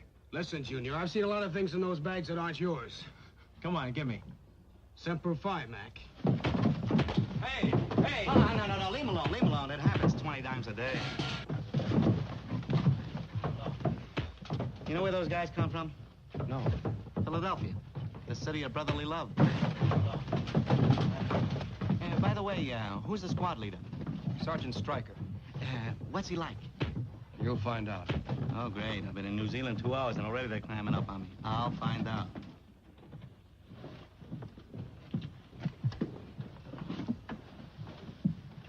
I sure hope this guy knows his stuff. Maybe we're going to get liberty, huh? Well, we ain't replacements anymore, are we? Well, where is he? Where's the sergeant? He's here. Well, what do you know? Stryker. Hello, Thomas. Thought you were in the first. I was. Sit down.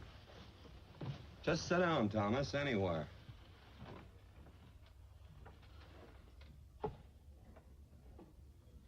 My name is Stryker. Sergeant John M. Stryker. You're gonna be my squad. A rifle squad. 3 of us have seen action. Corporal Dunn, Charlie Bass, and myself. You're gonna learn from us. In boot camp, you learned out of a book. Out here, you gotta remember the book and learn 1,000 things that have never been printed, probably never will be. You gotta learn right, and you gotta learn fast. And any man that doesn't want to cooperate, I'll make him wish he hadn't been born. Before I'm through with you, you're gonna move like one man and think like one man. If you don't, you'll be dead. Now, you guys have had a nice, easy day. I hope you enjoyed it, because it's the last one you're gonna get for a long time. You joined the Marines because you wanted to fight. Well, you're gonna get your chance. And I'm here to see that you know how. If I can't teach you one way, I'll teach you another. But I'm gonna get the job done. The skipper of this outfit is Captain Joyce. Platoon leader is Lieutenant Baker. Platoon sergeant, Sergeant Wright. Any questions? That's all.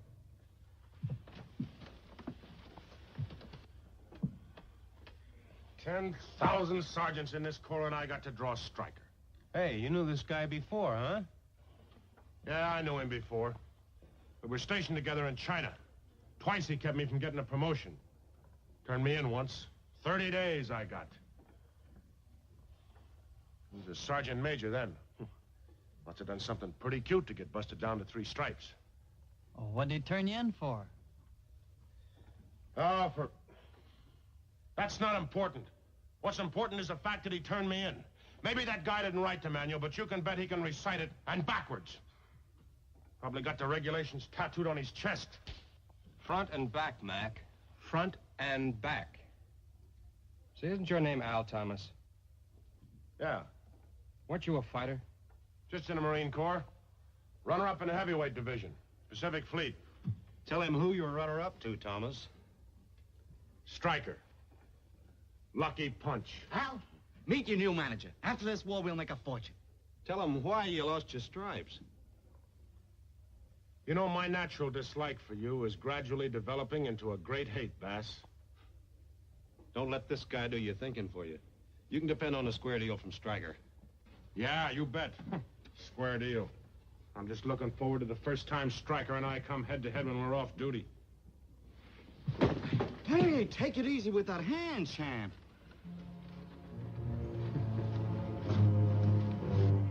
Saddle up. Saddle up.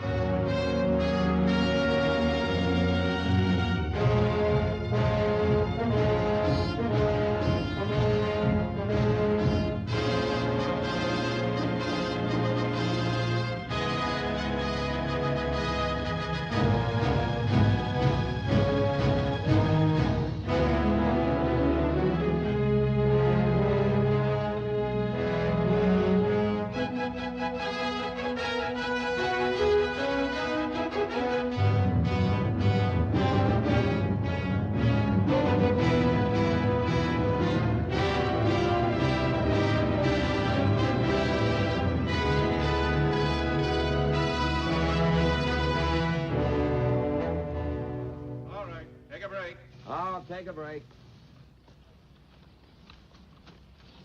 How's your squad look, Stryker? See me in about 6 months. Conway.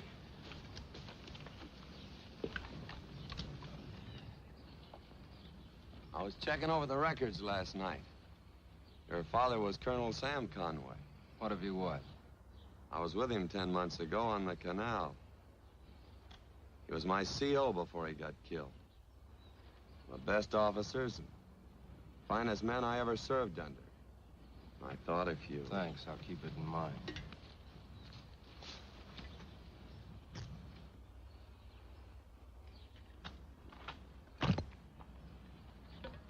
For that, you sleep with your rifle tonight.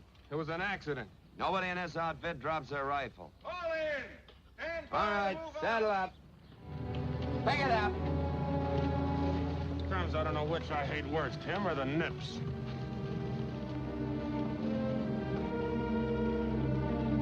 Your father was a good Marine.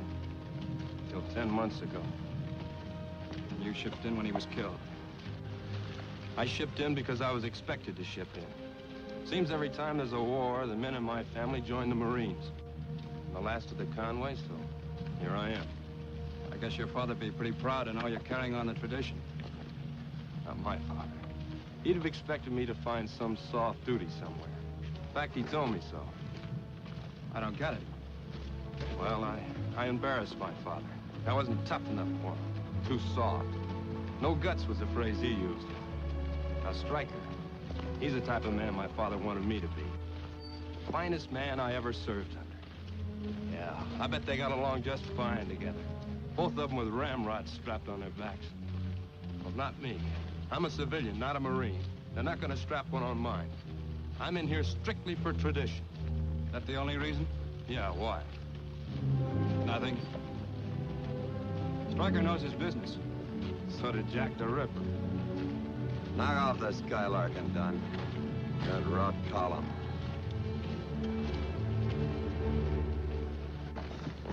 Left foot close in there. Hip it up. Look alive.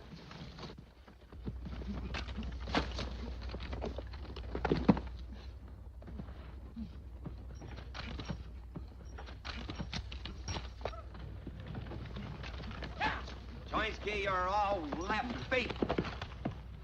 Choinsky. Yes, sir. What do you think you're doing? Running the bayonet course, sir. Not in this league, you're not. Yes, sir. Your men are pretty ragged, Stryker. Yes, sir. That ought to take some of the starch out of Stryker. His little boys didn't do so well. They'd hang him up between a couple of those poles, we'd do a lot better. Choinsky. Okay, so I'm left-handed. On guard. Give me a rifle. What is this? You can't learn the easy way, you'll learn the hard way. I'd make a thrust. What, without a scabbard? You heard me. You mean this way? Yeah, like this. You get the idea? Corpsman! All right, saddle up. We'll do it again. Pick it up.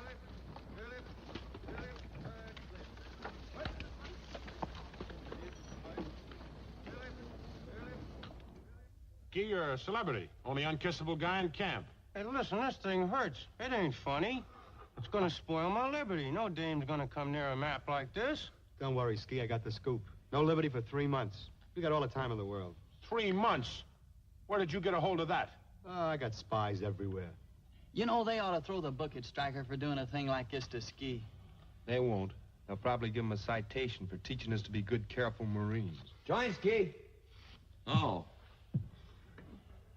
They tell me you're gonna live. You had it lucky today. Someone had been instructing you that didn't like you. You might not have had it so good. You better put in a little homework on that bayonet course. If somebody had been instructing me who didn't like me, I wonder what he does to the guys he hates. 365 days in a year, and I gotta pick this one to nick myself. You should use a blowtorch on a stubble like yours. Look who's putting out the scuttlebutt. No liberty for 3 months, he says. So, somebody made a mistake. You got no kick coming. Well, you have. So don't go turning your back. Will we take Hollywood with them physics? Mail call, first platoon. That's for me. Hey, Wright. Any mail for Stryker? No. It's gonna be rugged again tonight. You know, Bass, he isn't gonna solve his problems with whiskey. Well, what would you do if your wife pulled out and took your kid along? After 5 years, I'd forget it. Stryker's not much on forgetting.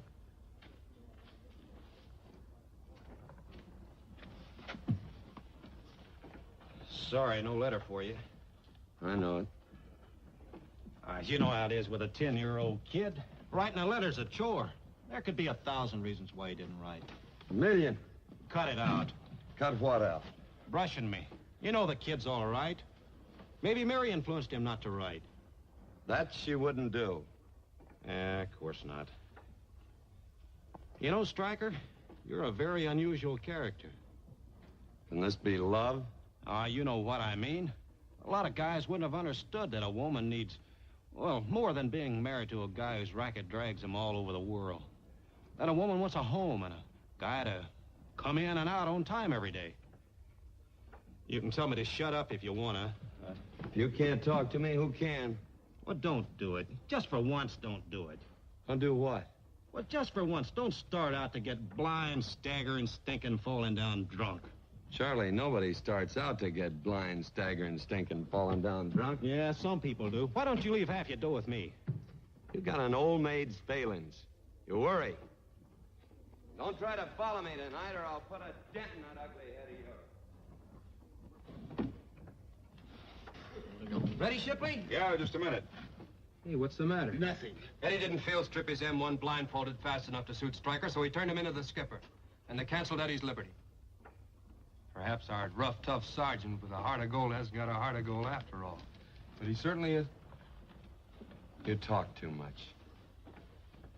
You think I restricted Flynn for my own amusement? I think your punishment's unreasonable.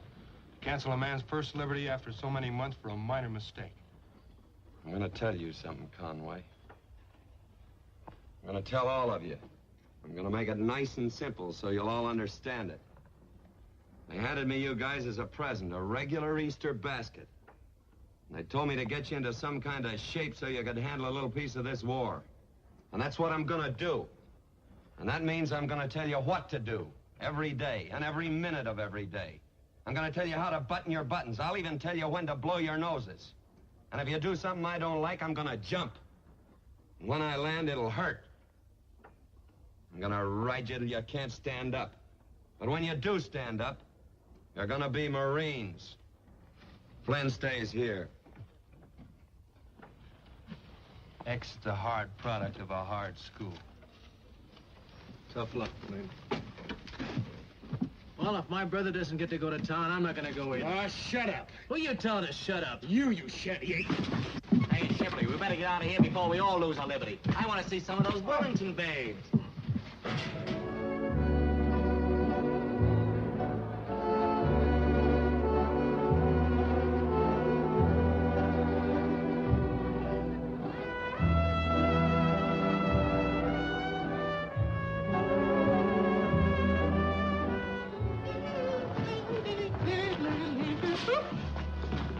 do you feel, boy?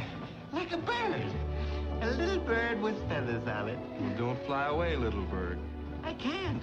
I'm still in the egg. Oh, beautiful, beautiful, beautiful. I want it there. You're gonna sit down. I'm gonna sit down. Yes, ma'am. Tennessee. That's where I come from. Greatest state in the Union. They call the volunteer state. Right there's where I'm from. Smithville, Tennessee. What a town. These are all my cousins on my mama's side, and these are all my cousins on papa's side. We got the best corn tobacco there is, too. And you know something else? More fertilizer comes from Tennessee than any other place in the world. Listen to that band. Zombies. They're all dead. Maybe they like their music that way down under. Or maybe they don't know any other kind. I got my work cut out for me. I'm gonna talk these boys into a little session. Maybe they don't have it in them. By the time I'm through, they'll have it in them. Meanwhile, they're breaking my heart. See you later. Oh, beautiful, beautiful, beautiful.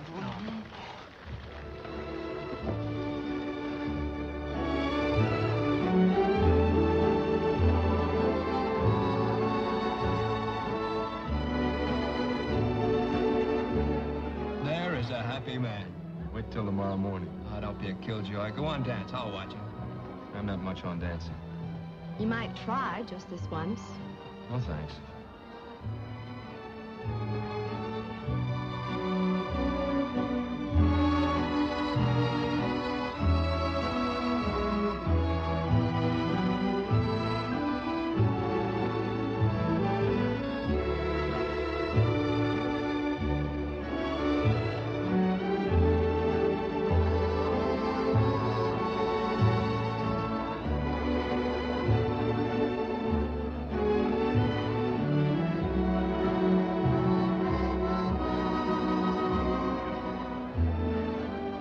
Pete's my name. Pete Conway.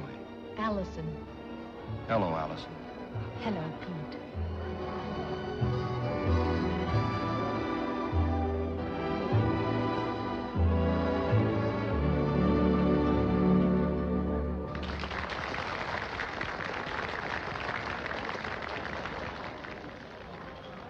You're warm. Want to sit down? No, I'm afraid you might get away. And I don't want to lose you. Cutting in. Shove off, Mac.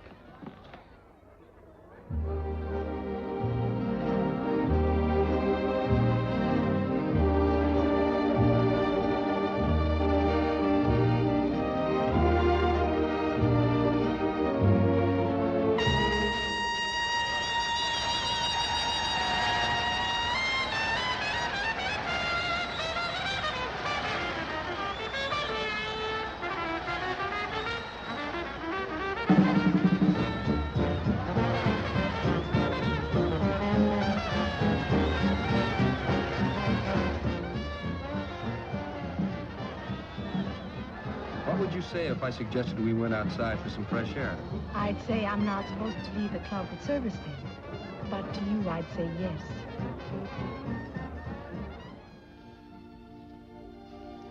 Now what? I know all about you and you know all about me. You'll be missing your train. I'll float back on thin air. I wouldn't want you to do that. You might catch cold. Funny, isn't it? Here I just met you tonight and I feel as though I'd known you all my life. I feel that way, too. 10,000 miles away. Not now. I want to see you again. Every time I get liberty, I want to see you. I'll be here. Allison, Yes? I'm glad I met you tonight.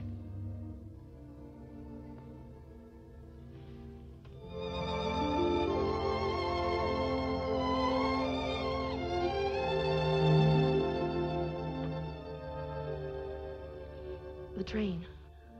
I know. I'll walk with you to the station. I can get a taxi from there. No, I'll walk home with you. No. You might miss your train, and I might not see you again for a long time. Anytime I get liberty, she says, just call her up. Man, what a barmaid. I think I'll finish the war right here. You drink any more of that stuff you had in there, and you probably will. You know, I just figured out why they ain't got no rats in New Zealand. Yeah? They killed them all with that whiskey before they started selling it to us. We'll drink worse than that before we get through. You know, they may bury me at sea tomorrow, but tonight I got that nice, warm feeling. I got a great future for the next couple of hours. Hey, Ski, you're bleeding. Lipstick. Hey, fellas, look what I found. Hey, Spots. Look. Boy, he's really carrying a load. Gyrene. Hey, Mac. You're a little off your course, Mac. Well, what do you know? Stryker. Why, he's sure a mess. He sure is. Yeah, now I know what happened to those stripes. Come on. Uh-oh. Shore Patrol. Yeah, that's what it is, all right. Come on, you guys, give me a hand. You mean you're gonna help this guy? Listen, if he cut my mother's throat 5 minutes ago, I wouldn't let them swabbies get their mitts on him. What a break. I find this guy all set to drop a couple of stripes, and the Shore Patrol's got to show up. Yeah, but look what he done to me. Don't tell me he kissed you. Couple of fine pals you are. Semper Fi, Mac. Oh, that's a great one, Charlie. Listen, did I ever tell you about the guy that was getting on a train down at Keokuk? He was on his way up to Des Moines, and the funniest thing happened. I know what you guys are helping him for. He never done nothing for you. I'll take care of him. Where did you come from? Never mind that. He don't need you guys. Well, how do you like that? He must follow Stryker around like a little dog. Ah, what do you care, Ski? At least he took him off our hands. The day after our leave, we drew a 22-mile hike over terrain carefully selected, all uphill. And it was a weary bunch of Marines who pitched pup tents that night and gratefully folded themselves inside.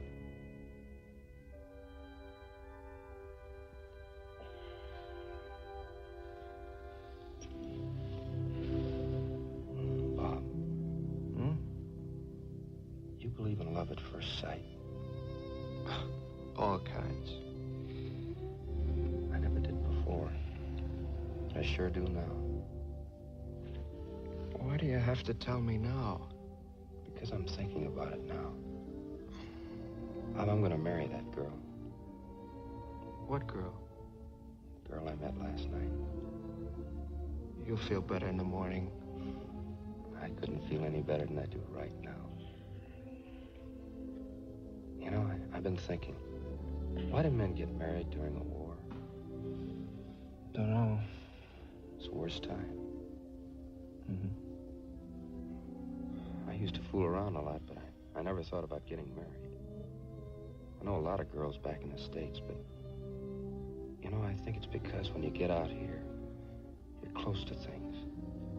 You realize way down inside, no matter how much you try not to think about it, that maybe something's got your number on it.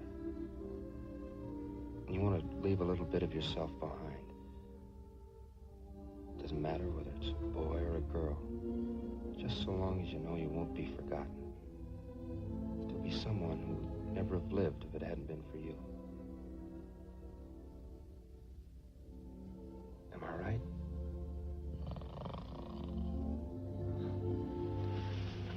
I think I'm right.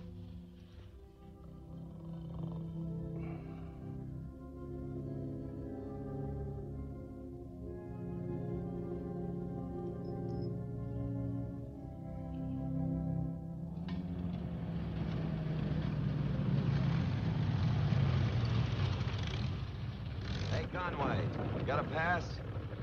I have. All right, hop in. I'll give you a lift.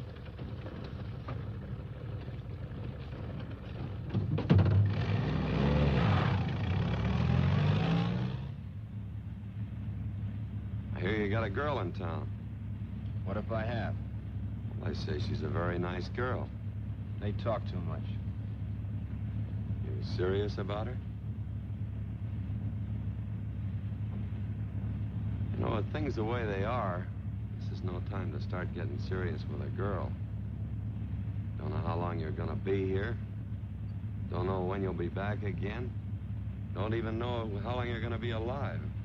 Listen, Stryker, if it's in the line of duty, you can tell me to do something and I'll do it. But as far as my personal life goes, keep your hands off.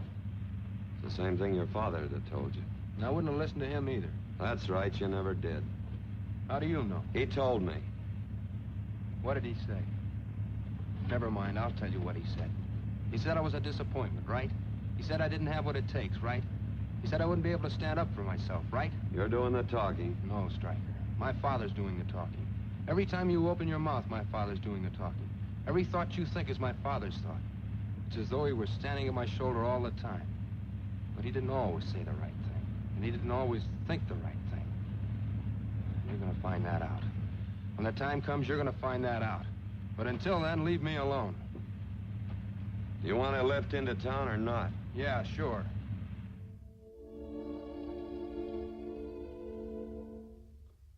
What's the matter? Nothing. Why? Hardly said a word since you got here. You're right. I've been thinking. About us? Myself. That's selfish. Honey, do you think I'm a brave man? What a funny question to ask. Well, do you? I don't know. Why? I've got to prove something to somebody. Who? You don't know him. He's dead now. Yes, Pete. I think you're brave. That helps. You don't know how much that helps. Let's not talk about it anymore. We should have been talking about ourselves all this time. You in relation to me. Me in relation to you. What's going to happen to us? What do you want to happen? I want to marry you. I want that too. Funny. We barely know each other. We see each other for what seems only moments, and yet... I know what you mean.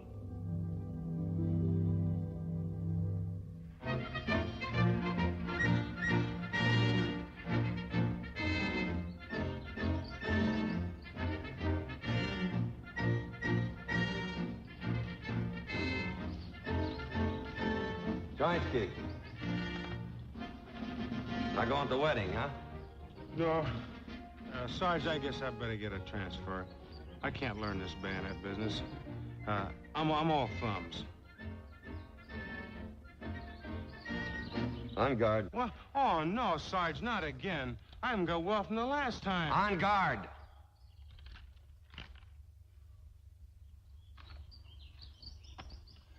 Play that thing again. You lead. What? You lead.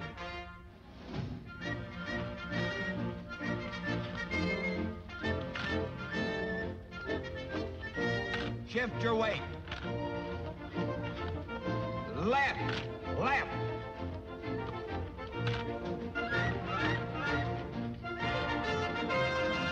There. Keep it up. You'll get the knack of it. Practice that about a half an hour every day.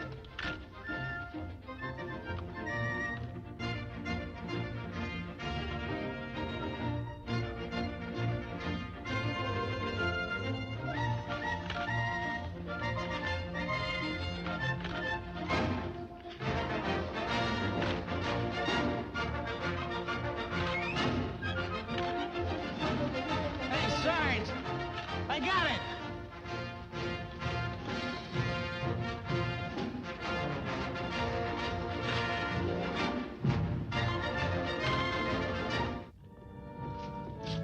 You know, that's the first time I've been in church since I was 14 years old. Just kissing the bride's a great invention. I should get in on a wedding every day. Yeah, it sure makes me homesick.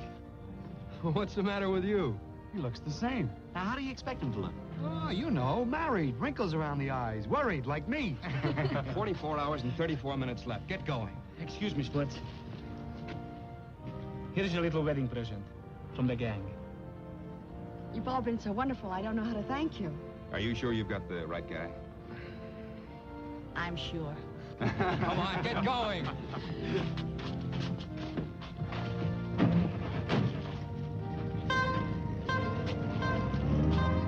Sempre felice, Mac! Carisico! Keep the situation well in hand, Pete! Well, we get 44 hours and 33 minutes. What are we gonna do? Al, if I was a girl, I'd marry you. I've had a hard day. Hey, what am I doing? 44 hours and 32 minutes. That isn't very long, is it? No, not long at all.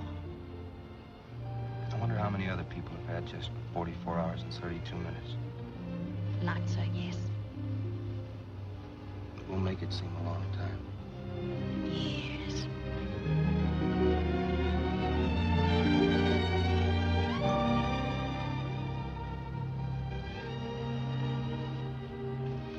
Shall I open it?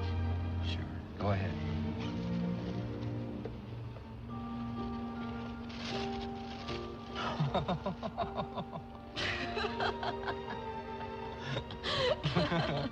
They're in a hurry, aren't they? Other people were in a hurry, too. The order said, move out, and the Marines moved out. 11 days at sea. Destination? Only the top brass knew. Though, of course, Scuttlebutt knew the answer. 100 answers. All wrong. 1, 2, 1, 2, squad! Oh, 1, 2! Dismiss! Too bad you couldn't see her again. They didn't give you much time. We knew it might happen. I'll be back. I've got to believe that. Sure. We'll all be back. Gangway. That's no way to carry a flag, Ragazzi. Huh? I've got to teach you everything. Now watch this. What are you gonna do with this, Benny? I'm gonna put that up in Tokyo, right in the middle of Times Square. There isn't any Times Square in Tokyo, Benny. Oh, but there will be when I get there. Now that's the way to fold a flag, with the blue field showing. What do you know?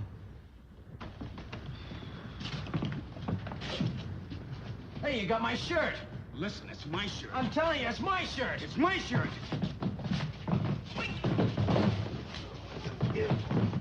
Hey, here, fellas. Hey, fellas. Man, you better quit fighting so much. If you don't, one of you's apt to get hurt. Corman!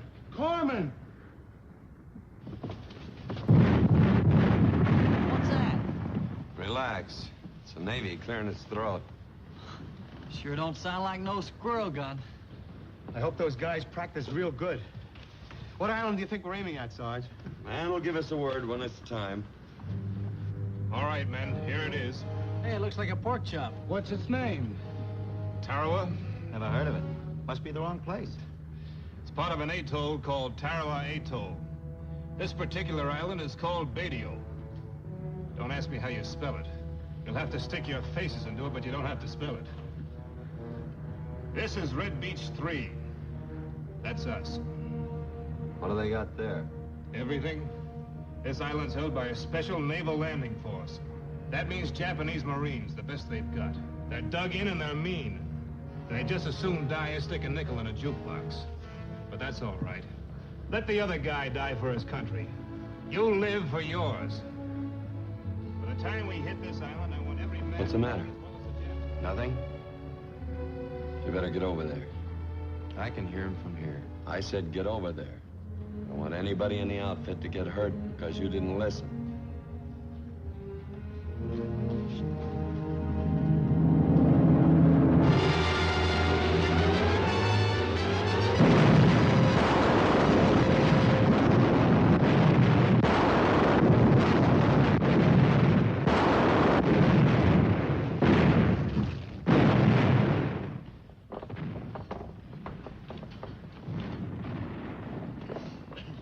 Hey, school teacher, do me some homework. What's your problem, son? Put down 5,000. Scuttlebutt says that's how many nips on that rock. Now, the lieutenant told us the Navy fired 1,000 tons of shells. Don't forget the Fly boys. Yeah, those B-24s have really been working them over. And how? For 6 days. Now, add the tons of explosives, divide it by the nips, and get the answer. Hey, maybe we'll be back aboard for noon chow. Don't figure that way. The Navy and the Fly boys unloaded plenty of that stuff on the canal before we went in, too. But when we got ashore, there were still a lot of those little lemon-colored characters waiting for us. Only way that island was taken was by putting Marines on the beach. You just heard the word from the Mount itself. A naval fire is a waste of time and metal. Stryker knows better. Who cut you in on this conversation? Are you telling me when I can and can't talk? I'm telling you when you can't talk to me. Knock it off, Conway. No, I'm not gonna knock it off. Stryker, I've had just about enough of your hard-bitten sergeant of the Foreign Legion attitude. You're so big, everybody's been afraid to take a punch at you. Well, I'm not afraid. Cool off. You guys had better forget that pencil and paper routine and start worrying about staying alive when you hit the beach. Don't expect any soft touch. Now hear this. All troops, report to your debarking stations. Saddle up.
She's open up for business.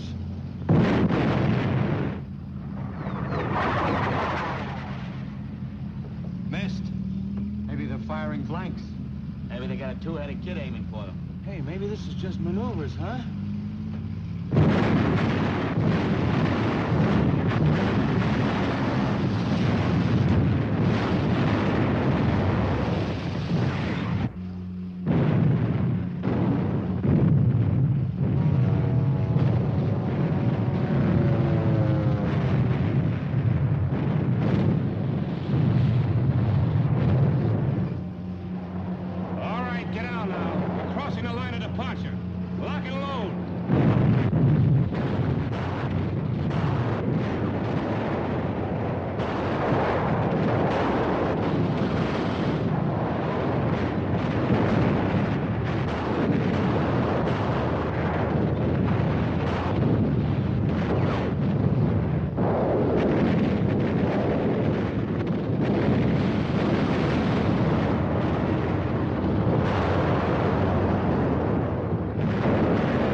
They got us pinned down.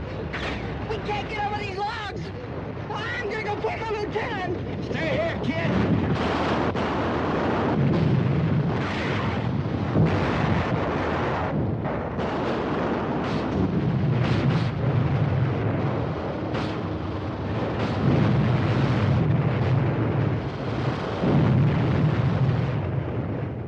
We're gonna be killed here. I'd like to get at them. What's the rush? This is a nice place. Por comisaria, por Lieutenant Farmaiolo. Huh? They got the fireman, the lieutenant. You're gonna get all of us if we don't move out of here. We are like fish in a barrel lying here. Is this what we've been training for, to take it laying down? Yeah, come on, Sarge, do something about it. You'll stay right where you are till I tell you to move out. You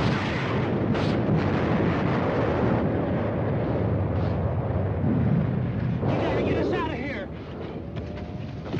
You're nervous, count your toes. I'll do the masterminding around here.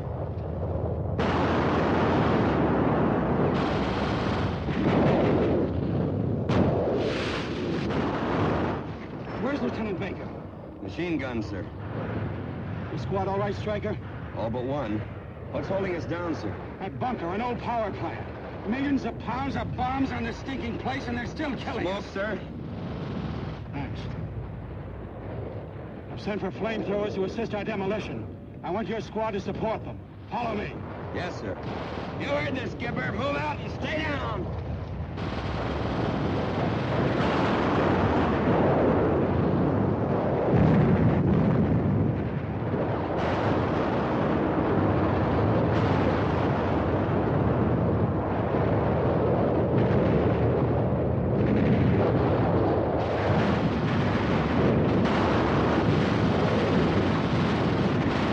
We've got to silence that bunker.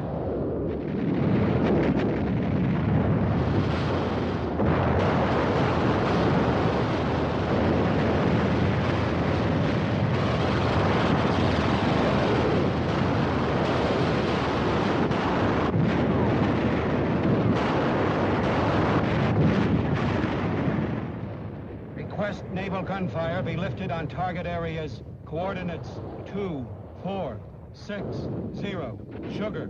Tear. Over. Roger and out.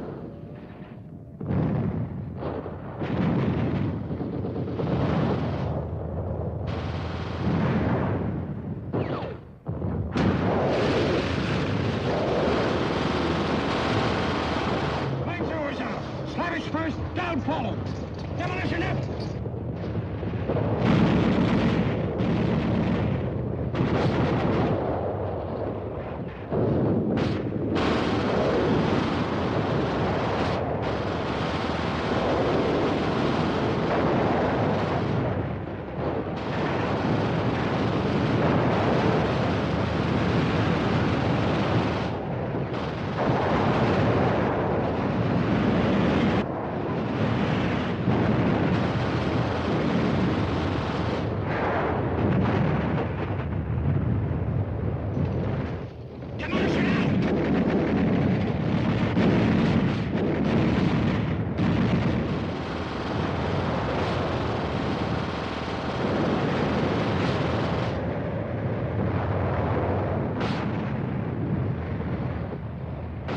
Shipley!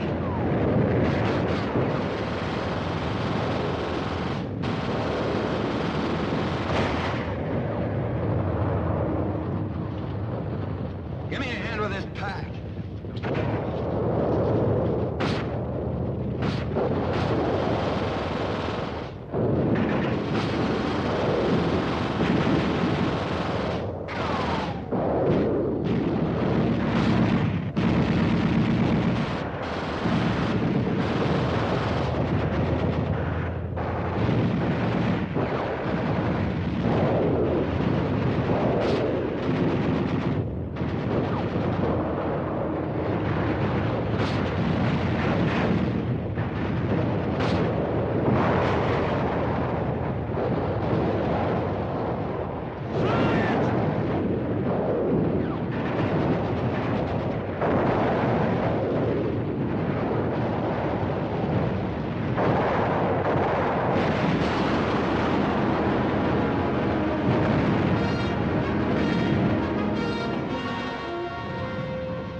Get him out of there.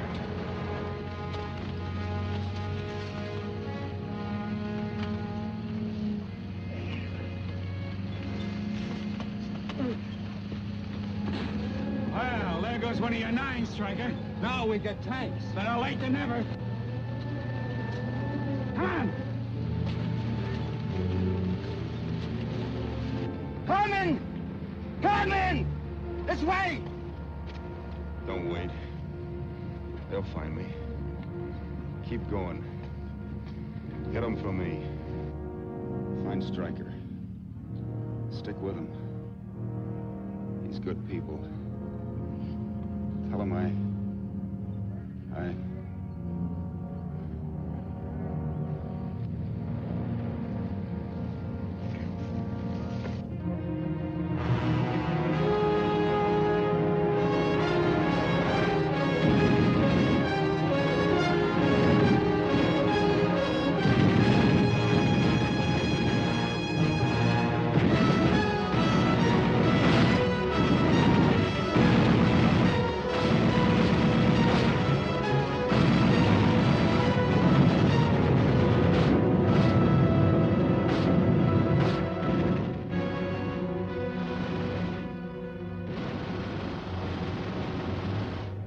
I'd like to know where the rest of the squad went. What's this place? Whatever it is, it ain't healthy. Let's get out of here.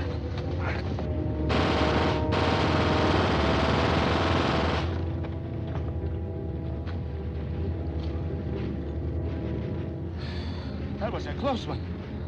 Next time, don't be in such a hurry. You're across, ain't you? Across what? To where? I'm running low on ammo. I am too. Forgot about that. Well, we gotta get some more. I'll go. I'll go. Wait a minute. Take a number from 1 to 6. 2. 5. You're both wrong.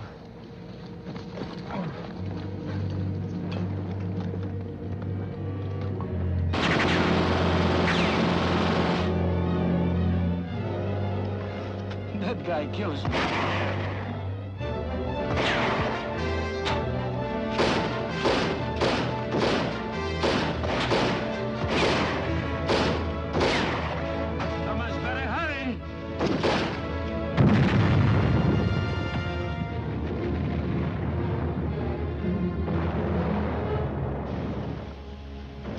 Some bandoliers, Mac.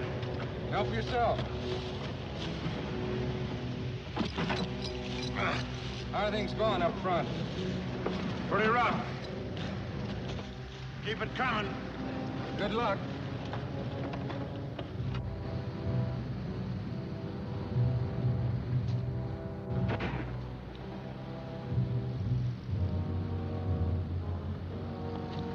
Hey, is that coffee I smell? It sure is, Mac. Do you want some? Oh, I want some, he says. I haven't had any Joe since we left the ship.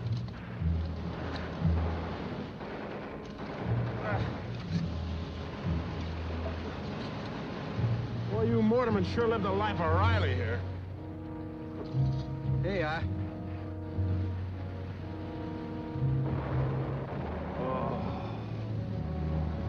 Beautiful. Oh.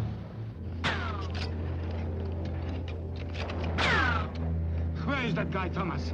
Probably got killed. Oh, not that guy. Come on, let's get out of here.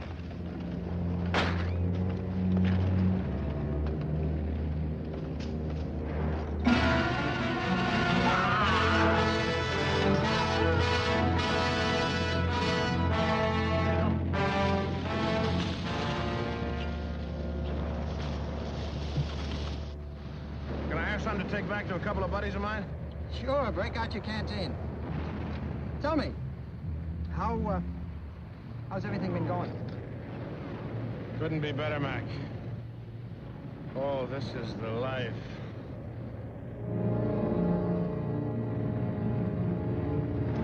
Come and get it, you guys! Ammo and fish hot Joe! Annapolis! Bass!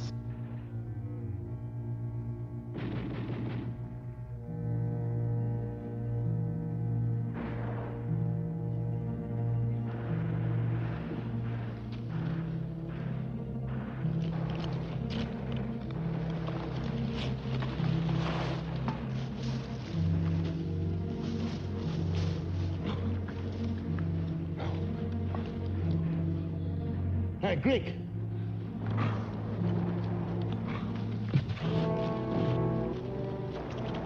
Hey, Greek.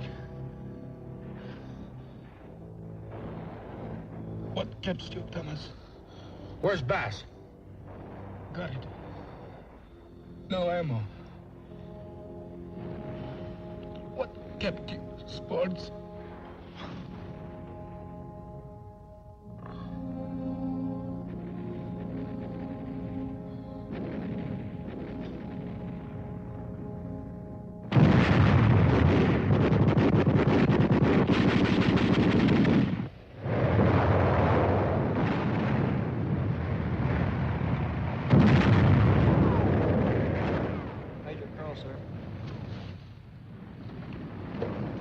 Jim? How you doing? It's tough going, Dave. I've committed every man I've got, but we're dug in and we intend to stay. Good. I've been getting reports all day that the Nips are slipping in on those tank traps to your front. If it's bonsai tonight, target area 241 is a hot spot. What outfit you got up there? Able Company. Joyce and Stryker. Well, pass the word they gotta dig in and stay put. No noise and no moving around. And Jim, don't risk a single man unless you have to. Just hold on until we can get some more Marines up there. Aye, aye, Dave. Yes, sir. Right. Major Crow has just told me the Nips have been filtering into these tank traps here in front of us. Now, I want you to disperse your squad along this section of the line. Tell your men there'll be no smoking, nobody is to move about, and there'll be no unnecessary talking. If they find out how thin we are, they can fight their way right down onto the beach. Skipper, that's a platoon area, and all I got's a beat-up squad, short 3 men. Couldn't you... Can I give you 3 men? Stryker Battalion can't give the whole company 3 replacements. All our support has been committed. Your squad is covering a platoon front, the hottest spot in the line. If it's an attack tonight, they'll strike you first. They'll do everything to find out our disposition. Now, I repeat, your men are not to move. Aye, aye, sir. Stryker, we're going to hold this line. Aye, aye, sir. Good luck.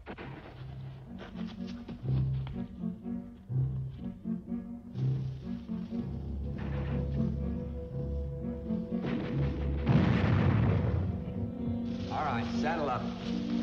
Follow me. Everybody, let's go.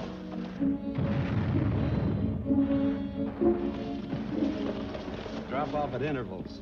2-man foxholes. Now, we're gonna be spread out mighty thin tonight. So stay down and keep quiet. Don't risk giving away your position or strength. You Flynns drop out here, and no family quarrels. Dunn and Smith. Right. Drop out here. No gab tonight. Jeff and McCarty. McGasney, you and Harris here. Come on.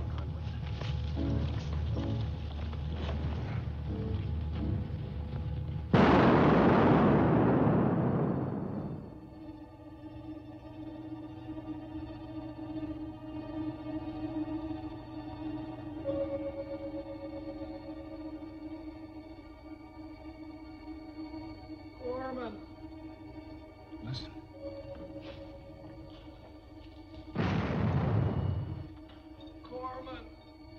That's a Marine.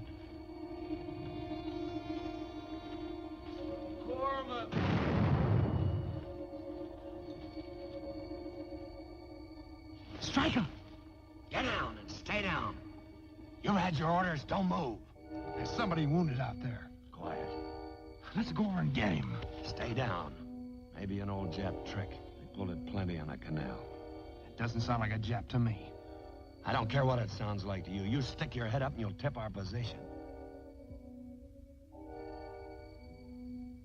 Stryker! It's Bass. How many Japs know your name, Stryker? It's Bass. You know his voice. Shut up. Aren't you human at all? Don't you realize a friend of yours may be dying? Knock it off. This is what my father taught you. Be a great Marine. Be tough. Well, you can sit here and be tough if you wanna, but I'm going out there and get that guy. And the only way you can stop me is to kill me. That's just what I'll do.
The island of Tarawa was officially declared secure at 13:30 on the 4th day of battle. The replacements came ashore, our wounded were cared for, and the assault troops were relieved.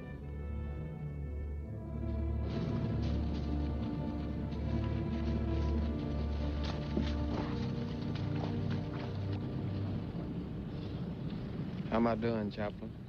God has been good to you, son. You're on your way home. Istam sanctam unctionem, suam issimam, indulgiat vid Dominus, quid deliquisti. Amen.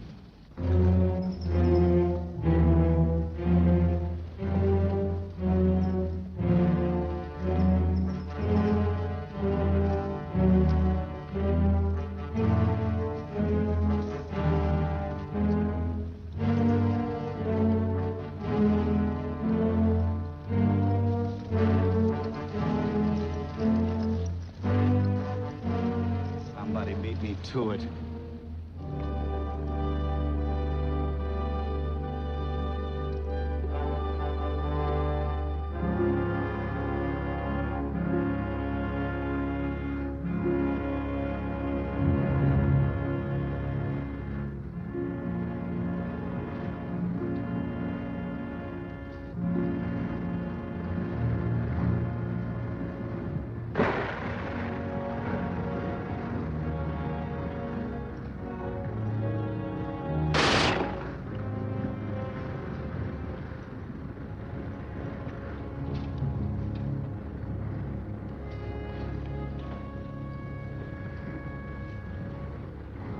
Skipper gave out some news.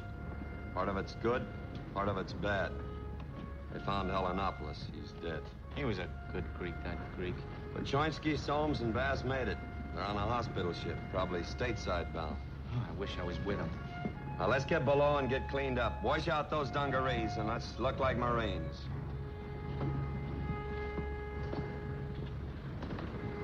You too, Thomas.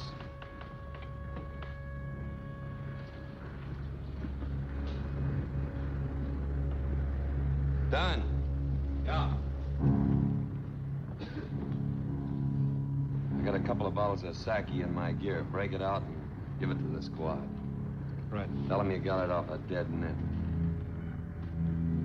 Why don't you break down a little? You got it off a dead net. Aye, aye.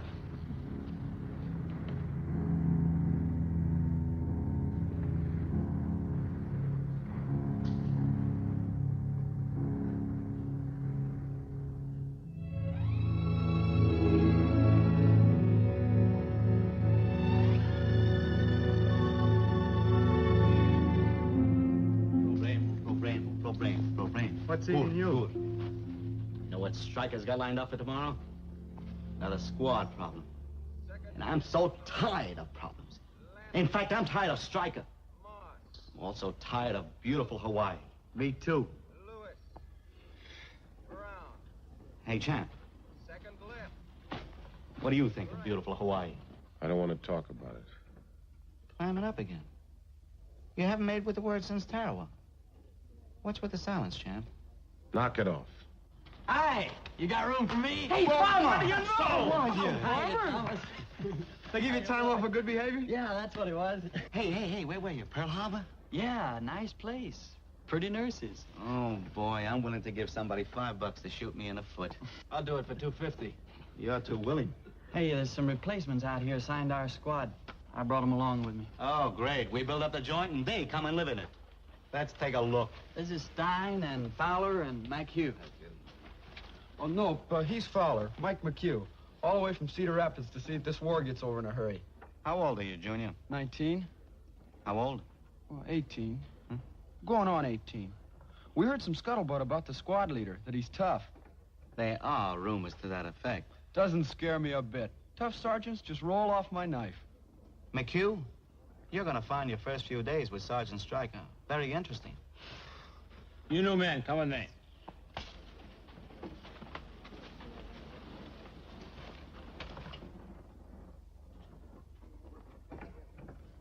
And up.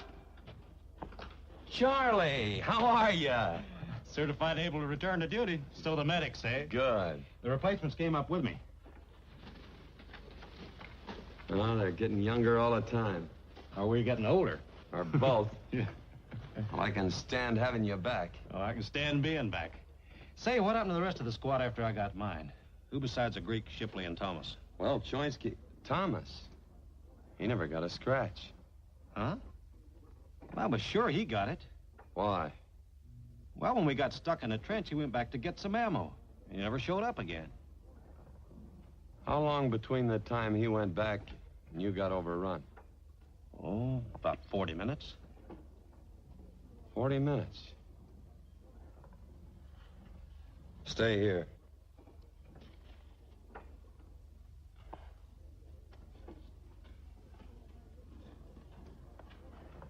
Thomas.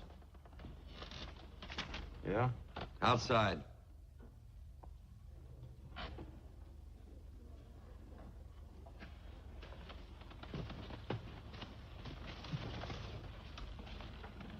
What's that all about? Don't ask me. I haven't got any spies. That's far enough. What's this all about? Just that I hate your guts.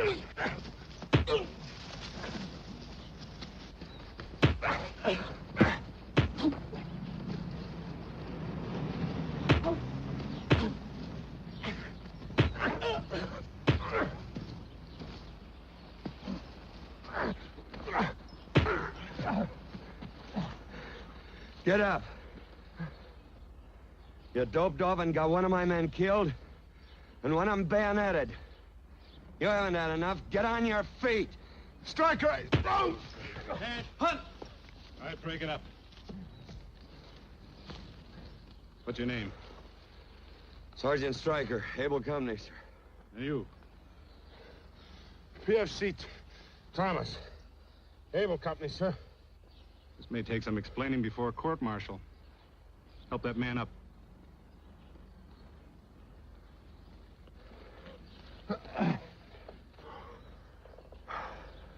You'll need some medical attention. I'll be all right. All right, sir. That's debatable. You know that it's not permissible for a non-commissioned officer to strike a man? Yes, sir. Who struck the first blow? Well, Colonel, there wasn't any first blow struck exactly. A simultaneous explosion, perhaps.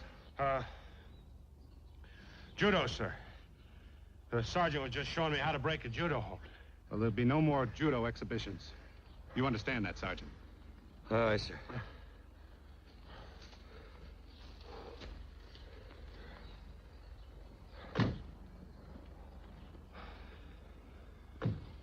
Well, at least you're no stool pigeon.